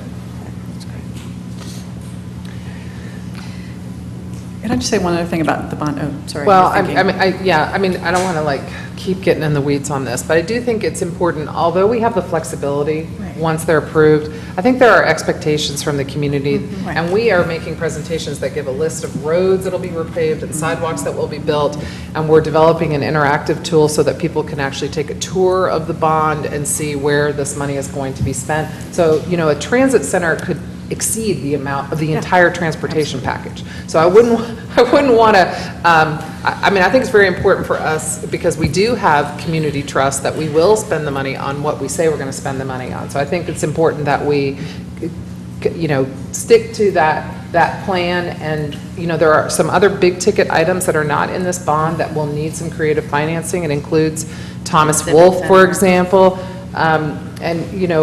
What we've tried to develop is a good way to explain to folks where funding has already been allocated. We have a lot of funding already for pools, let's say. That's not in this bond because it's already in the multi-year CIP, and I see Roderick nodding his head. So anyway, I just want to make sure that people have a clear understanding of what monies are allocated to what projects and what projects are still on the horizon that we need to work toward, and I think we're building a good program to be able to tackle those as we get to them. So leaving it at that. Sorry. So irregardless of, what happens with the bond situation itself, I think it's been made very clear by Councilmember Smith that the transit center and a project of that nature is very important, as well as a couple of nods from other council members. So I think that's been determined at this moment, that it is important for the future, irregardless whether or not it's with the bond. Right. Can I just say one other thing about the bond generally, if we're still in that conversational space? One of the things that we've been hearing a lot is, concern about how fast this is happening, and we don't have enough time to have this conversation as a community. And I think the polling is great because it confirms what I had suspected, which is we don't actually need a lot of time to have this conversation because the needs in this community are so clear, and as a community, we're fairly united around them. We have been in this conversation now for over a month, 2 months about, I guess, generally, and we'll have the public hearing next week. And so there are opportunities. If those of you here and watching, if you do have concerns, please come to the hearing. We're also getting lots of emails from people. It is happening in a compressed time frame, but it doesn't mean that there's not space for you to tell us how you feel and come talk to us about it. And as Esther says, I think any of us are happy to come make a presentation, and the staff has been working incredibly hard making presentations to groups, and in addition to just putting all of this information together. So if you want more information, it's out there. There's lots of stuff that has been put together that we can make available to you. So please just let us know. Okay, so we do have a motion and the motion, it may be a good idea to make sure that you look at the resolution and make sure that it is. The motion is to adopt a resolution of the City of Asheville, North Carolina regarding bond orders authorizing the issuance of $32 million in general obligation transportation bonds, $25 million in general obligation housing bonds, and $17 million in general obligation parks and recreation bonds, and setting a public hearing thereon and directing publication of a notice of said public hearing. That is the motion. And we have a second. All right, I'm going to take comment on the motion to set the public hearing, and if you would like to speak, please come forward, state your name, and you have 3 minutes, and watch the lights on the lectern. I know you know the drill. Good to see you, Cecil. My name's Fred English. I live in East Asheville. I'm 83 years old.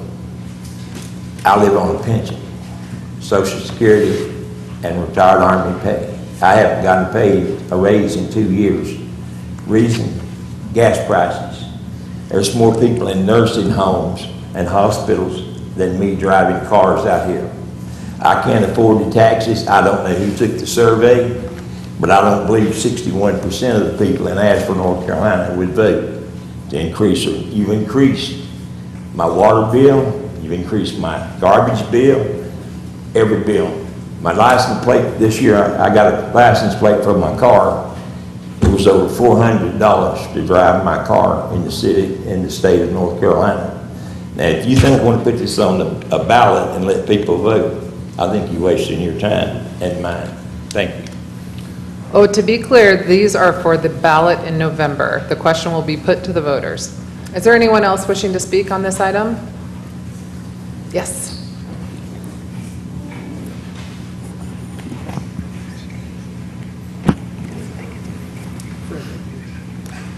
Good evening again, Madam Mayor and honorable members of the council. My name is Sidney Bach, and I live in Asheville on Kimberly Avenue. We've heard a lot about affordable housing, and although that is a very laudable undertaking, we've heard nothing about affordable financing. And I'm concerned about, in terms of the public fisc, sensible financial planning. At the last meeting, I asked you to please inform us what would be the minimum and the maximum estimated property tax increase. The silence from the city administration on this question has been deafening, to say the least. So I undertook my own analysis with a financial expert, and it seems that the taxpayers of Asheville will be looking at no less than a 10% to 15% property tax increase in the course of servicing these bonds, if not more. The city is required to pay off 50% of the bonds issued in 10 years by its own rules. And therefore, if you do the math, you'll have to put a sinking fund aside of $3 million to $4 million a year, plus $2 to $3 million in interest, that's $6 million. The city doesn't have the revenues. Where's it going to come from? Well, you're looking at it. It's going to be put on the back of the property taxpayers of the city of Asheville. You're looking at a current debt, according to what's been filed with the State Local Government Commission, of $83,250,000 at this time. You add another $74 million, you're up to $157 million, plus $36 million in interest, which the city finance has issued in a sworn statement. You're up to close to $200 million in debt, $193,250 to be exact, for the city of Asheville. Now, the question that must be asked and must be answered, in all fairness and full disclosure, is as much as we would like to have Cadillacs and Rolls Royces and things that seem to be useful and worthwhile, the question always is, how much is it going to cost? And before you buy the horse or the cow, you should know. And you have, to date, not disclosed to the public what it's going to really cost. And I wonder if the person or the company that took this survey, if they asked the people who they were interviewing, if they told them how much it was going to cost, the taxpayers. I don't think they did it. They just said, how would you like to have this, and what do you think about that? Oh, sure. But when it comes to paying for it, that's another story. The papers filed with the State Local Government Commission failed to disclose the attorney's fees and the bond counsel fees. Why is this being kept a secret? It's easy. I'm sure these experts... Thank you, Mr. Bach. Thank you. If you have any further comments, you can, if you have them in writing, you can hand them to the city clerk. Thank you.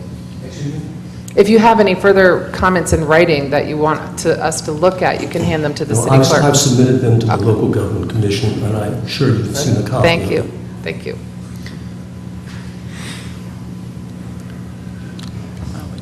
I do believe that, I read through the questions on the survey that was done, which were not all included in the presentation here. And in the course of that survey, it outlined what it might cost if you had a $275,000 house, Right. what the increase in taxes could be for each of those bond levels, 75 million, 50 million, 30 million. That's right. So that is public information that's been offered at this point. We've had work sessions prior to this date where we discussed what the maximum tax implication would be if the full amount of the bonds were approved, and it's 4.1 cents. And on a house of $275,000 a year, that would mean $110 a year if taxes had to be raised to the maximum amount, which is not clear at this point because it's dependent quite a bit on whether or not there's growth in the real estate values in Asheville and other factors. But that information was presented at a publicly noticed meeting. But again, we will be glad to provide that information, and we'll be able to create a place on the website that will provide that information. I'm looking at Dawa Hitch, so that folks can easily look that up and see what it will mean in terms of the financial impact. I would also like to state, in learning a lot about this issue and making presentations to various bodies about the bond proposal, one thing that I've learned is that Asheville actually has an extremely low debt service compared to other cities across North Carolina. We only have a debt service of $234 per person. Our total general obligation, or our total debt that we pay for out of our general obligation fund is less than $90 million. I think it's 80-some million dollars.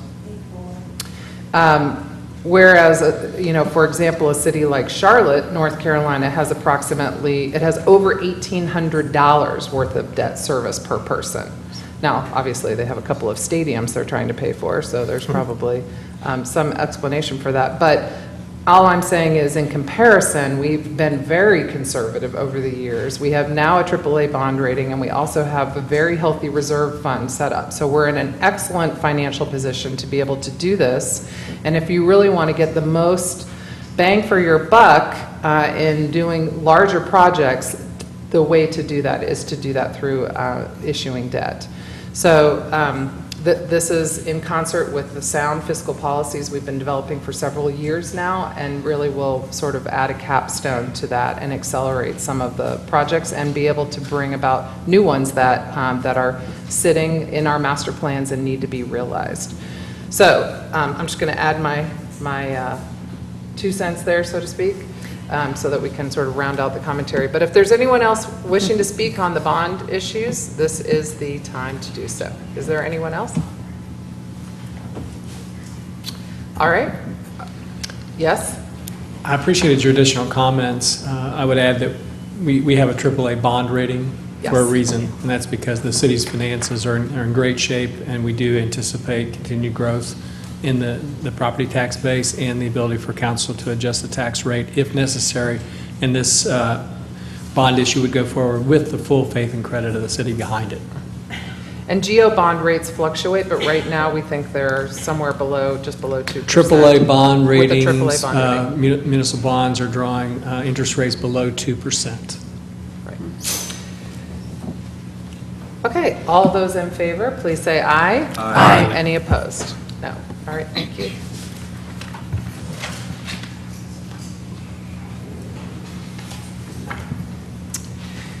I'm going to hand it over to the Vice Mayor to do boards and commissions. Great. Okay. I don't know why people leave before this. So insulting. Okay. Don't take it personally. I am taking it personally. Look at all these people leaving. Okay, so the Boards and Commissions Committee met before this meeting and had some recommendations. Council has seen all the applicants. Again, we had an amazing group of people who've applied, and it's heartening to see that. We still struggle with diversity with our applicants, and we are trying to explore how we can get diversity on these boards and commissions. Would love to hear ideas from the community on that. how we can get the word out, any ideas on how we could be a little bit more diverse in the traditional sense of diversity, but also in location of our residents that are on these. So would love to hear from the community about that. And so with that, so the African American Heritage Commission has an opening, and the Boards and Commissions Committee would recommend that Antoinette Mosley be appointed. Second. Any discussion? All those in favor? Aye. Great. And the Citizens Police Advisory Committee, excuse me, we have one opening on that committee, and the Boards and Commissions group suggested Shanna McDowell. So that's the recommendation. I need a second or Second. discussion? I would, yeah, I make the motion. Any discussion about that? All those in favor? Aye. Okay. So for the Comprehensive Plan Advisory Committee, just to remind people, we did reopen that, or kept it open, again, with the idea of a little bit more diversity in candidates. We had a lot of people apply. It was really great. The Boards and Commissions Committee would recommend, these are for the at-large positions, not there's organizations that are going to send representatives. These are for the 3 at-large positions. So we would recommend Stephen Sizemore, Blake Esselstyn, why am I losing it? I know. Okay, I did it. And Linda Giltz. Do I have a second? Second. Are we considering interviewing anybody else? We talked about that, Cecil. We've now put this behind, I mean, you know, this has been extended one time. We already have our consultant in. You know, as soon as we start, it's going to take 18 months, and I think there's a real interest in moving forward, but obviously, if other council members feel like they would like to interview, then we'd be up for that. Well, let me ask, sorry, were you done? Will the meetings of this group be, just as all of our other boards and commissions, publicly noticed, and anybody can come and listen, and there'll be public comment? And so if there are people who have applied who were not selected, there will still be plenty of other ways for them to fold in and participate. Oh, absolutely, and city staff will be reaching out to various neighborhoods and those kind of things, so that this is going to be a pretty proactive and dynamic process. So you're absolutely right. I mean, just because you don't get on this commission doesn't mean you don't have a huge opportunity for input. And for those people just tuning in, this is about revising the city's comprehensive plan. This is our land use plan for the entire city. It's a really big deal. It's going to be probably the biggest thing that we've undertaken in regards to planning in this city since the 2025 plan was created. So we will ask everyone to be a part of this, because it'll take the whole community to make it what it needs to be. So do I have a second? Second. Any further discussion? All those in favor? Aye. Any opposed? Okay, for the Neighborhood Advisory Committee, we have... Oh, I'm sorry. Multimodal Transportation Commission. The Boards and Commission would recommend David Nutter to represent the Greenway interest, and Billy Laughlin to represent Bike and Ped. And then we would recommend reappointing Bruce Emery, Terry March, Phil Lenowitz, and Christy Carter.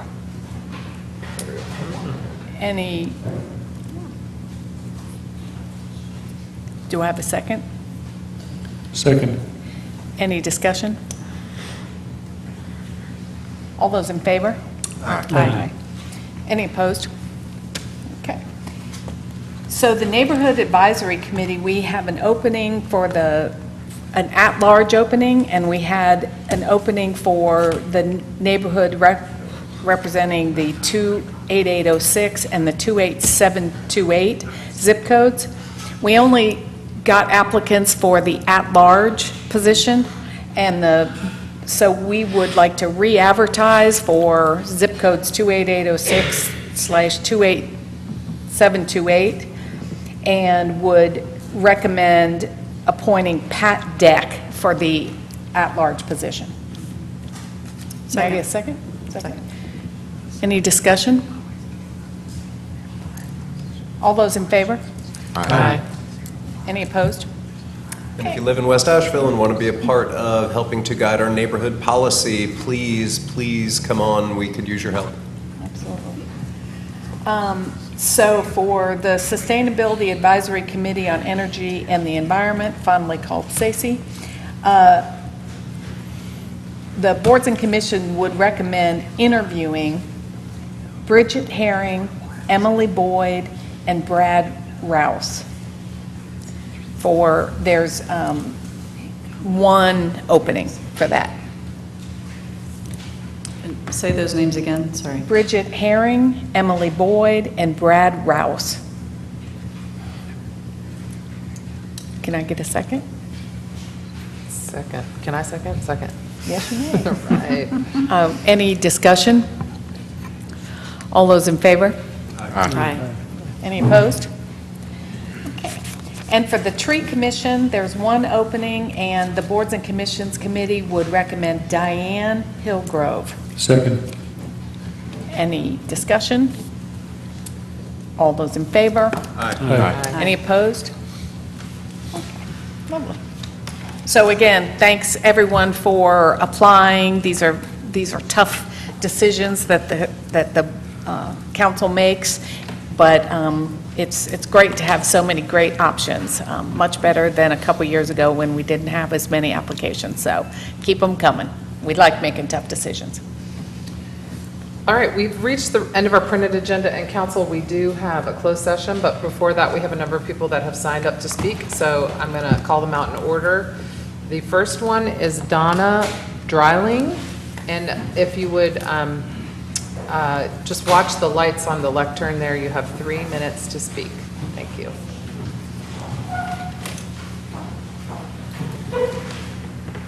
Good evening. Donna Dreiling, 109. I'm here to discuss our handicap, or lack of handicap respect for the city, and how I'd like to see it handicap friendly. We're number one in Beer City, but we can't seem to be handicap friendly. Dan Bridges and myself volunteer to write handicap parking tickets in this city, but we get abused quite often, not only from the public, and we get cursed out, we get sworn at, we get degraded, yeah, you get it. We've watched people sleep in handicapped parking spaces, sit there while significant others go in and take a rest in a handicapped space, and really can't do anything about it. I've gone to Raleigh to try to cut down on the abuse of parking placards, and Raleigh has every excuse in the world why not to cut down on parking placards. The shop owners don't stand behind us when we ask for 911 to be called. That's a real slap in our faces.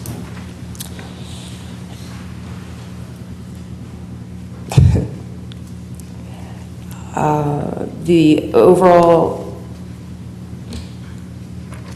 disdain for the volunteers from the requests that we have gotten just to have something other than our badges has led my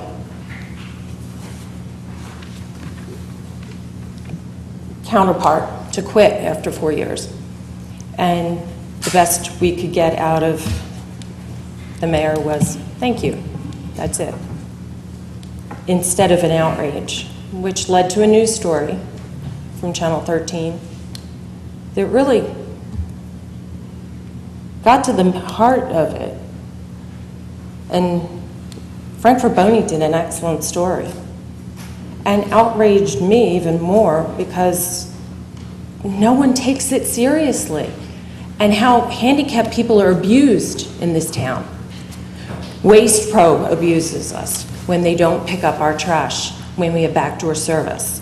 And then they send us notices when we move and they can't deposit a new trash can that we don't pay our bill because they don't send us another container at our new address.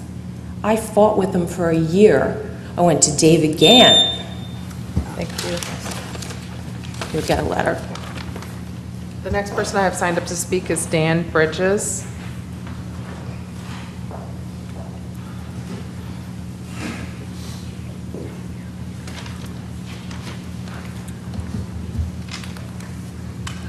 Thank you, Mayor. I also would like to thank you for the response to my email. I appreciated that. There's only two council people here when I first started on this program with handicapped volunteers here in Asheville, Cecil and Gordon. Appreciate both of their support in the past years. My memo that I sent to you, Gordon and Esther, I got a response from Plano, Texas about their program. Basically, after 4 years of physical and verbal abuse by the citizens and North Carolina individuals from different areas here, I had to quit. And I quit because I did not feel I was getting any support from the local parking authority. Mr. Putnam recommended twice to the manager that he provides a shirt or uniform to the volunteers. That has still not existed. These are just different photos from different parts of the country. Here you can see the uniform that is provided. Camarillo provides uniforms. Where I got my first training, Laguna Niguel provides uniforms and authority. And here, San Bernardino County provides a brilliant uniform jacket for all the volunteers. And in the summer months, when it's 115 degrees, they have an orange shirt. So here in Asheville, there's absolutely no uniform. You got a 3x5 plastic card saying you're a volunteer. The average person, when you go out and see an illegal parked vehicle in a handicapped space, there is nobody in the vehicle. I issued over 1,440 citations in my 4 years of service with the parking authority. Out of that, I had 3 complaints. I had 2 physical abuses that I took one person to court and the judge fined him $200 for assaulting me. I thought that was an insult to me. The other one, I called the police department for assistance. A woman was trying to run me over with their vehicle. I did not get, she asked me what I wanted assistance for. I said, don't bother, they've left. Thank you. So,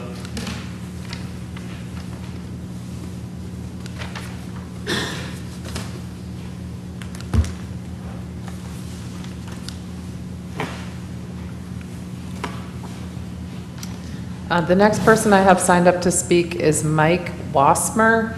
I'm probably saying that wrong, but I'm sorry. Good evening, Mayor and Council. My name is Mike Wasmer. I live in the South French Broad neighborhood. I'm here to request the council consider delaying the public hearing for a new substation ordinance at the August 9th council meeting. South French Broad residents are very concerned about the impacts on the neighborhood and on the city as a whole. Planning and Urban Development met with South French Broad residents yesterday in order to discuss the ordinance that council will be voting on 2 weeks from today. This is not enough time for such a complex issue.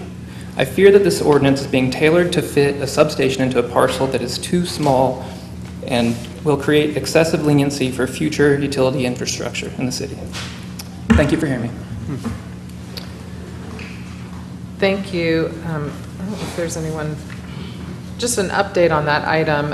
The item is coming forward to us in August. This was after extended conversations with the Isaac Dixon PTO, is dealing with the site next door to the school.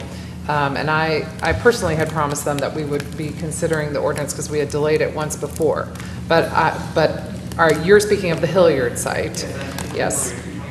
Yes. And the council is very aware of the concern. I am concerned. And I do have a meeting with the Duke representatives next week to see where we are as we get up closer to that hearing date.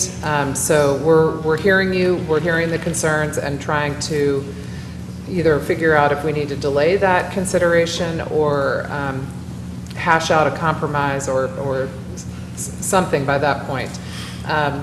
So I just want you to know that that's happening, and I know it's been sort of frustrating because council hasn't been able to fully respond to all the emails we're receiving from the community on that issue.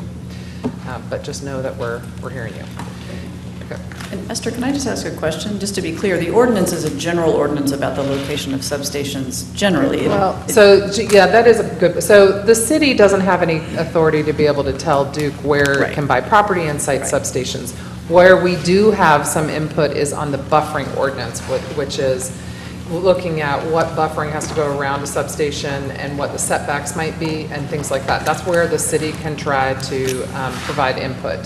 So that is actually what the ordinance will be. We run the risk that they may make application before we get an ordinance in place. So we kind of need to make sure we're staying sensitive to that issue. I know I've seen pictures over the last couple of years and seen one actual physical location in Charlotte where Duke created a substation that is indistinguishable from a residential home. And I would think, being that it's adjacent to a residential neighborhood there, I would really love to see them consider that in this location. If they're going to have to put the substation there, the one in Charlotte, you drive by and you have no idea that it's a substation unless you walk up to the door or walk around back, which I did, and discover that it's a very commercial enterprise behind. But it would be nice if they could pull that off here. Yeah, and there's a sewage station in Raleigh that looks like a brick rancher. I see Kathy taking notes, so we're our assistant city manager. She's going to be working with me on this. Okay. The next person I have signed up to speak is Leah Kaz.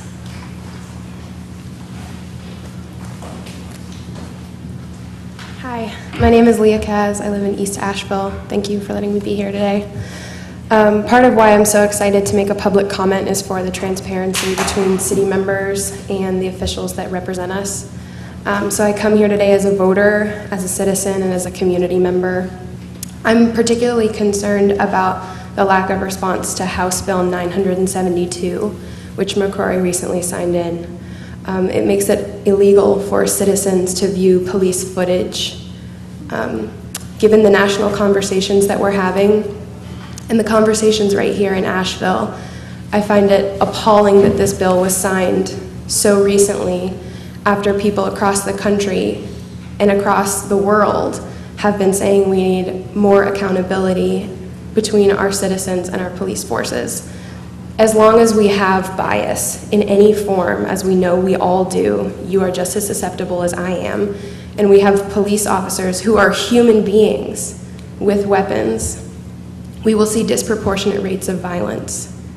I also want to lift up the name of Jerry Williams, who was recently killed, and the actions that we've taken in this city to lift up his name and ask for transparency and accountability. The LA Times, all the way across the coast, recently published an article about what happens when there's a death by police and there's no footage. When HB 2 passed, I heard very moving words from this council about how we can't support discrimination in any form. And I'd like to hear from the council about House Bill 972, making it illegal for me to view that footage. We shouldn't have to see people gunned down in order to believe communities of color when they say they're being hurt. And the fact remains that lack of footage does create lack of impact. And that shouldn't be the case, that we all have bias, but it's true and it remains. I'd like to know the City Council's opinions on House Bill 972, why there hasn't been more conversation with family members and community members who are afraid and concerned and angry and grieving. And I'd like to hear what steps we can make to move forward with the human beings on the police force who have jobs that I can't understand and who make decisions that I can't understand, but are human beings susceptible to bias with an immense amount of power. And we see countries all over the world with drastically lower rates than violence. Asheville needs to be part of the conversation about race, policing, and disproportionate brutality. Thank you. The next person I have signed up to speak is Dee Williams.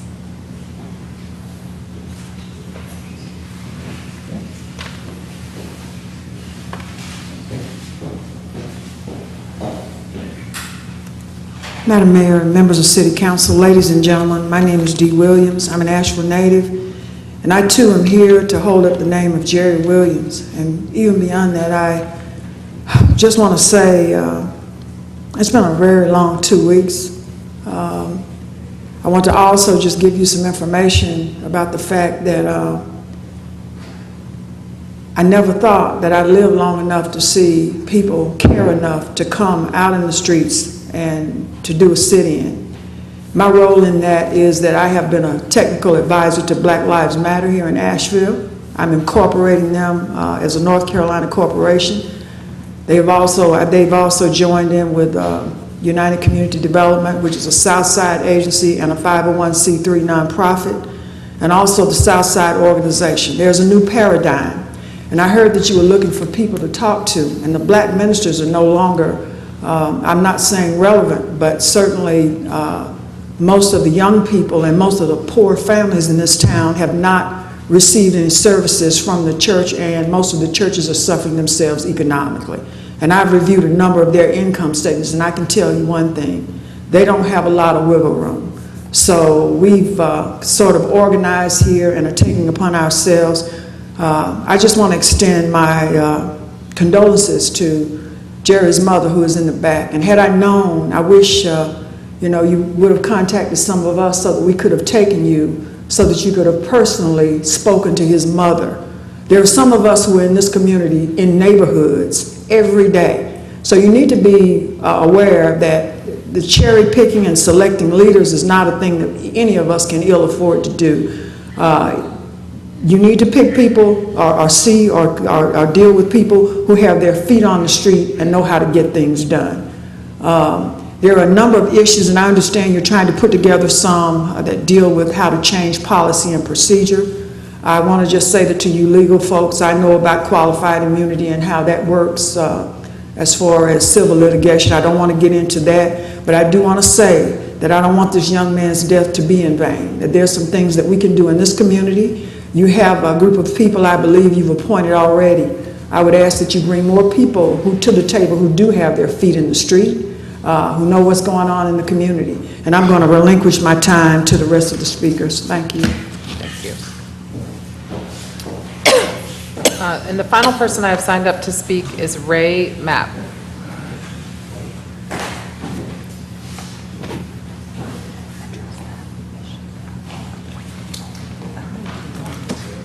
Hi, my name is Ray Mapp, and thank you, Mayor and City Council.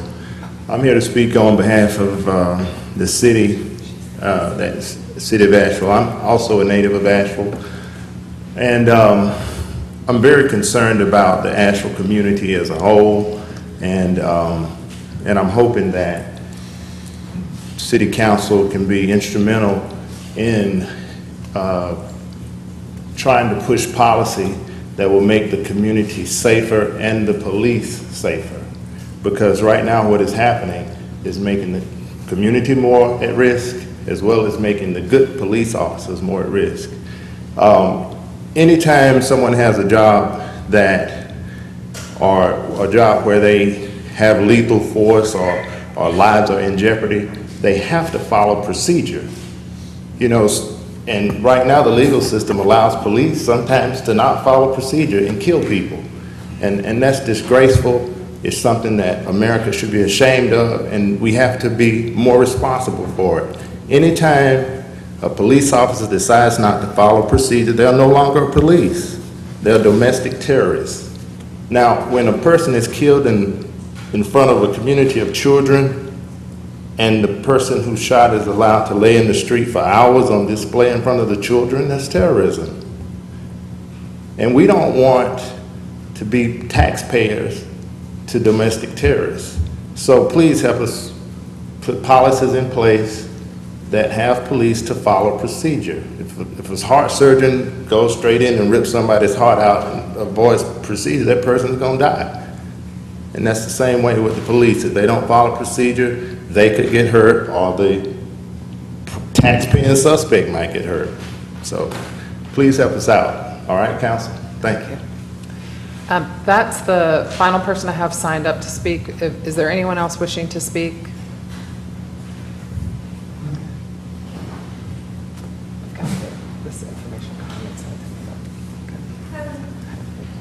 If you'll please just state your name. I'm Amanda Joy Hackstrom. I grew up here. I'm at UNCA now, but I used to live in Montford as a kid. I've been in Western North Carolina my whole life, and there's definitely been a progression and a history of an issue with race in Asheville, and I think right now it's a really pivotal time to address that issue in the wake of this death, but also I think there needs to be a bigger push to discuss this, and for council members to explore community policing. There's therapy for police people to do. I know it's a really stressful job, and there's a lot of research that backs out the stress from the job definitely affects decision making in more stressful situations. But I think there needs to be an investment of time and money and just conversation to look into these things that I don't think are focused on enough in Asheville. That's all. Thank you. Yeah. Is there anyone else wishing to speak? Yes. And then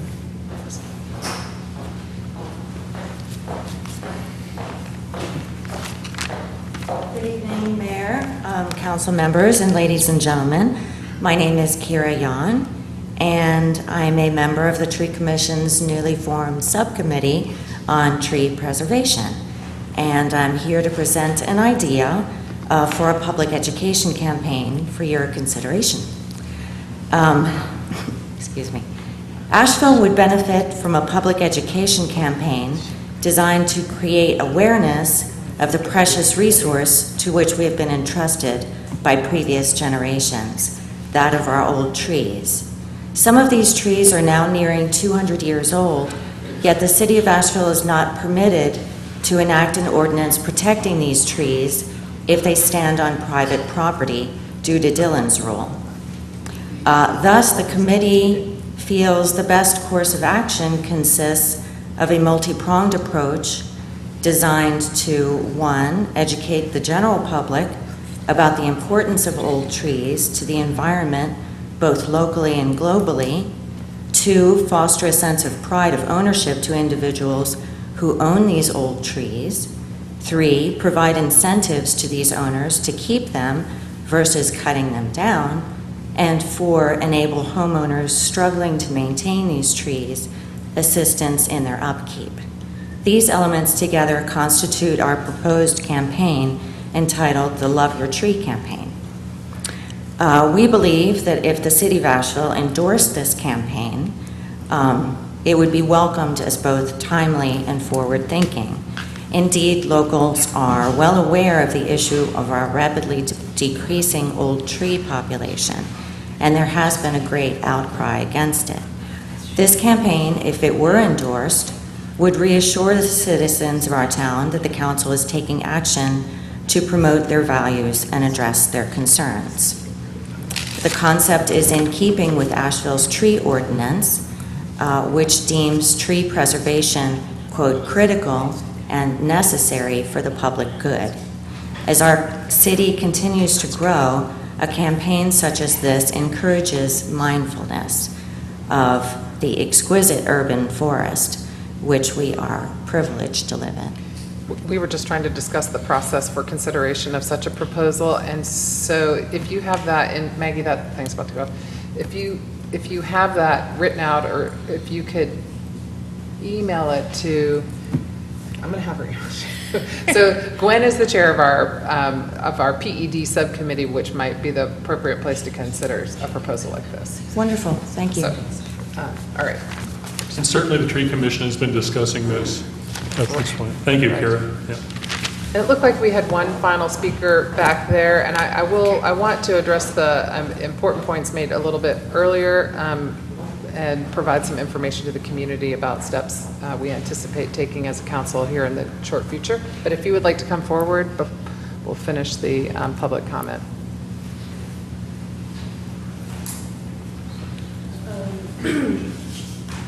My name is Katie Gellin, and I moved to Asheville in January, and I live in West Asheville. And yeah, it just felt like it was hard for me to sit there without showing up and saying that I'm somebody also that is concerned about racial justice issues that are happening in town. Since I moved here, I've been doing the best I can to understand what Asheville is and who it's made of and what things have been going on here and how the community works. And it's become very evident to me that there are some fundamental issues and challenges that aren't totally being addressed and that have continued to repeat themselves historically in town. And something that really came up for me also earlier when watching the bond plan was how I see this about streets and sidewalks being improved, and the big question is where are those streets and sidewalks being improved? Where are there going to be bike paths? And something that comes up for me is that tourism is a huge priority here, if not one of, it's a huge priority here. And that's something that's been coming up for me a lot, is like, how do we weigh out tourism versus community accountability for other types of equality in the community? And I'm excited to be here and be more involved and have more of a voice in this community. And like I said, I'm new, and I continue to follow up and see what kind of things can happen and can be done with more of us stepping up and trying to have these dialogues. So thank you for giving me this opportunity, and I hope to have some follow-up dialogues with y'all and other folks in the community. Thanks. Thank you. I do want to recognize that one of our state representatives, Brian Turner, is here sitting in the back. Welcome to the city council meeting. I can't believe you finished the legislative session and now you're And now you want more public hearings. That's another great. meeting. That's great. All right, what I would like to offer is that Friday, a member of the Racial Justice Coalition called me and said that they had had a meeting, and I see James, do you want to just come up here and say something? Or no, I'm calling on you on the spot. All right, let me try this announcement, and then you tell me if I got it wrong. Okay. All right. Okay. The Racial Justice Coalition had met and come up with an idea of wanting to be involved with the city, coming together to look at immediately at policies such as our use of the police officers' use of force policy and our chase policy, vehicle chase policy, and I've also been provided some information that are interested looking at a de-escalation policy, what kind of implicit bias training the city offers to its officers, and what kind of complaint process we're using for citizens to be able to make complaints to the city. And they presented these concepts to the Public Safety Committee yesterday, which Cecil chairs, and the chief responded that she was quite willing to work with the Racial Justice Coalition in this effort. And I want to add and emphasize that the Racial Justice Coalition is sort of working quickly, but trying to be very thoughtful about who they include in this process, and has not finalized at all who it will be that they'll bring to the table to have this important community dialogue. And I say that because they still need an opportunity to reach out to everyone and make sure voices are included at this table and that it's an inclusive process. So I want to be very sensitive to that and not jump the gun here so that anyone feels like, hey, nobody asked me yet, I feel left out. That opportunity is still being worked on. So, so hopefully that will get up and running pretty quickly. And we've had, some preliminary thoughts about how to put something in place long-term. And of course, there's a lot more to say about this topic, but I would just offer for tonight that, we as a council are struggling. We hear the community. We want to, we want to be responsive. We want to be inclusive. We want to be thoughtful. And we're looking for a way to try to constructively move forward. And I really want to thank the Racial Justice Coalition for coming together and thinking strategically about how we can do that. And I'm hopeful that we'll be able to bring many more voices to the table in that process.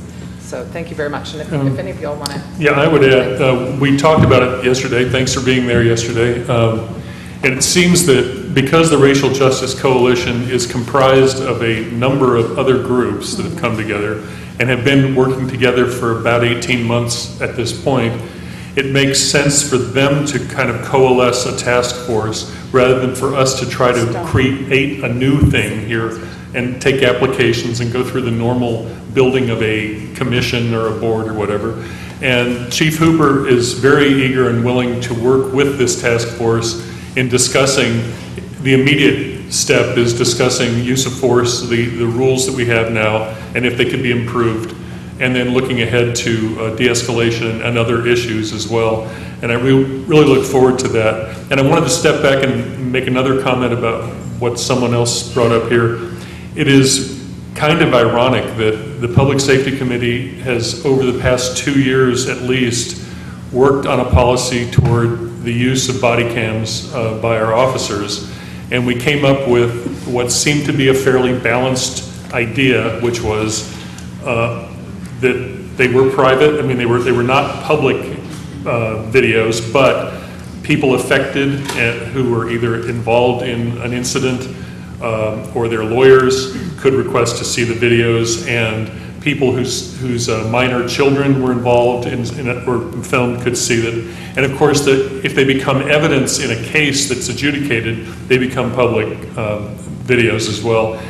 But not generally public, because we were trying to protect innocent people from having their faces all over the internet. I mean, if they were just made totally public, you have the possibility of people who have entirely innocent experiences with the police, or people perhaps involved in a domestic violence situation, or revealing things about personal activities and all that are not rightly public.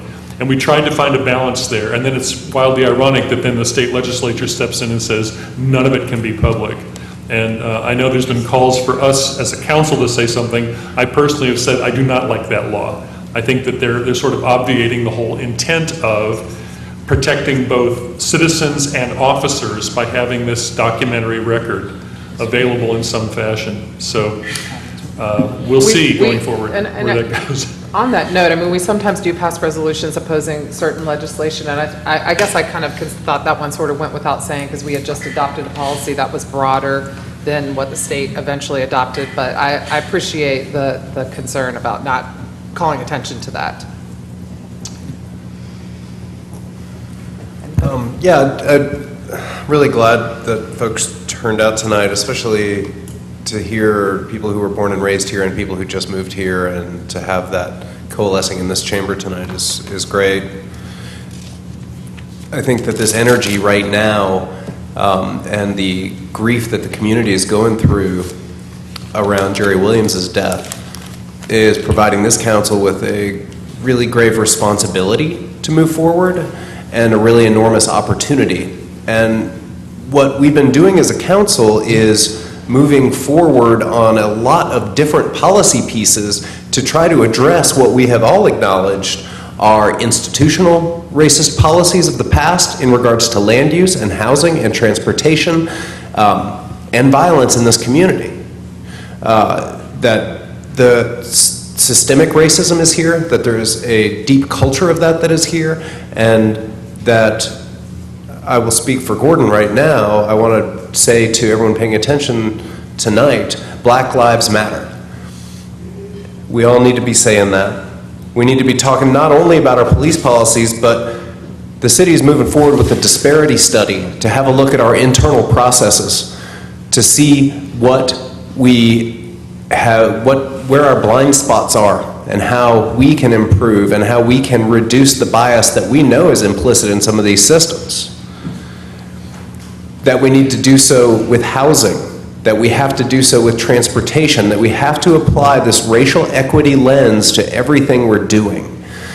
So this energy that's here tonight and the energy that's in the community around, hey, council and other institutions, it's really time to move on this stuff. I want everyone to know that we're hearing that, and that there is a universal appetite among the members of council that I've spoken with to make sure that we do move forward, and that 12 months from now, if we should all be in the same room, we can talk about the progress that's been made and not about the words that were spoken and not followed through on. Because there's a lot of history of that, and that's something that absolutely cannot happen again. Anyone else? We do have a closed session motion, right? Yes. Okay. You ready for that? Ready for it. I move that the Asheville City Council go into closed session for the following reasons: to prevent disclosure of information that is privileged and confidential pursuant to the laws of North Carolina or considered a public record within the meaning of Chapter 132 of the General Statutes. The law that makes the information privileged and confidential is North Carolina General Statute 143-318.10A3. Statutory authorization is contained in North Carolina General Statute 143-318.11A1. 2, to consult with an attorney employed by the city about matters with respect to which the attorney-client privilege between the city and its attorney must be preserved, including but not limited to a lawsuit involving the following parties: the City of Asheville versus Stewart. The statutory authorization is contained in North Carolina General Statute 143-318.11A3. Second. All right, we have a motion and a second for our closed session. All those in favor, please say aye. Aye. Any opposed? All right, and we will adjourn.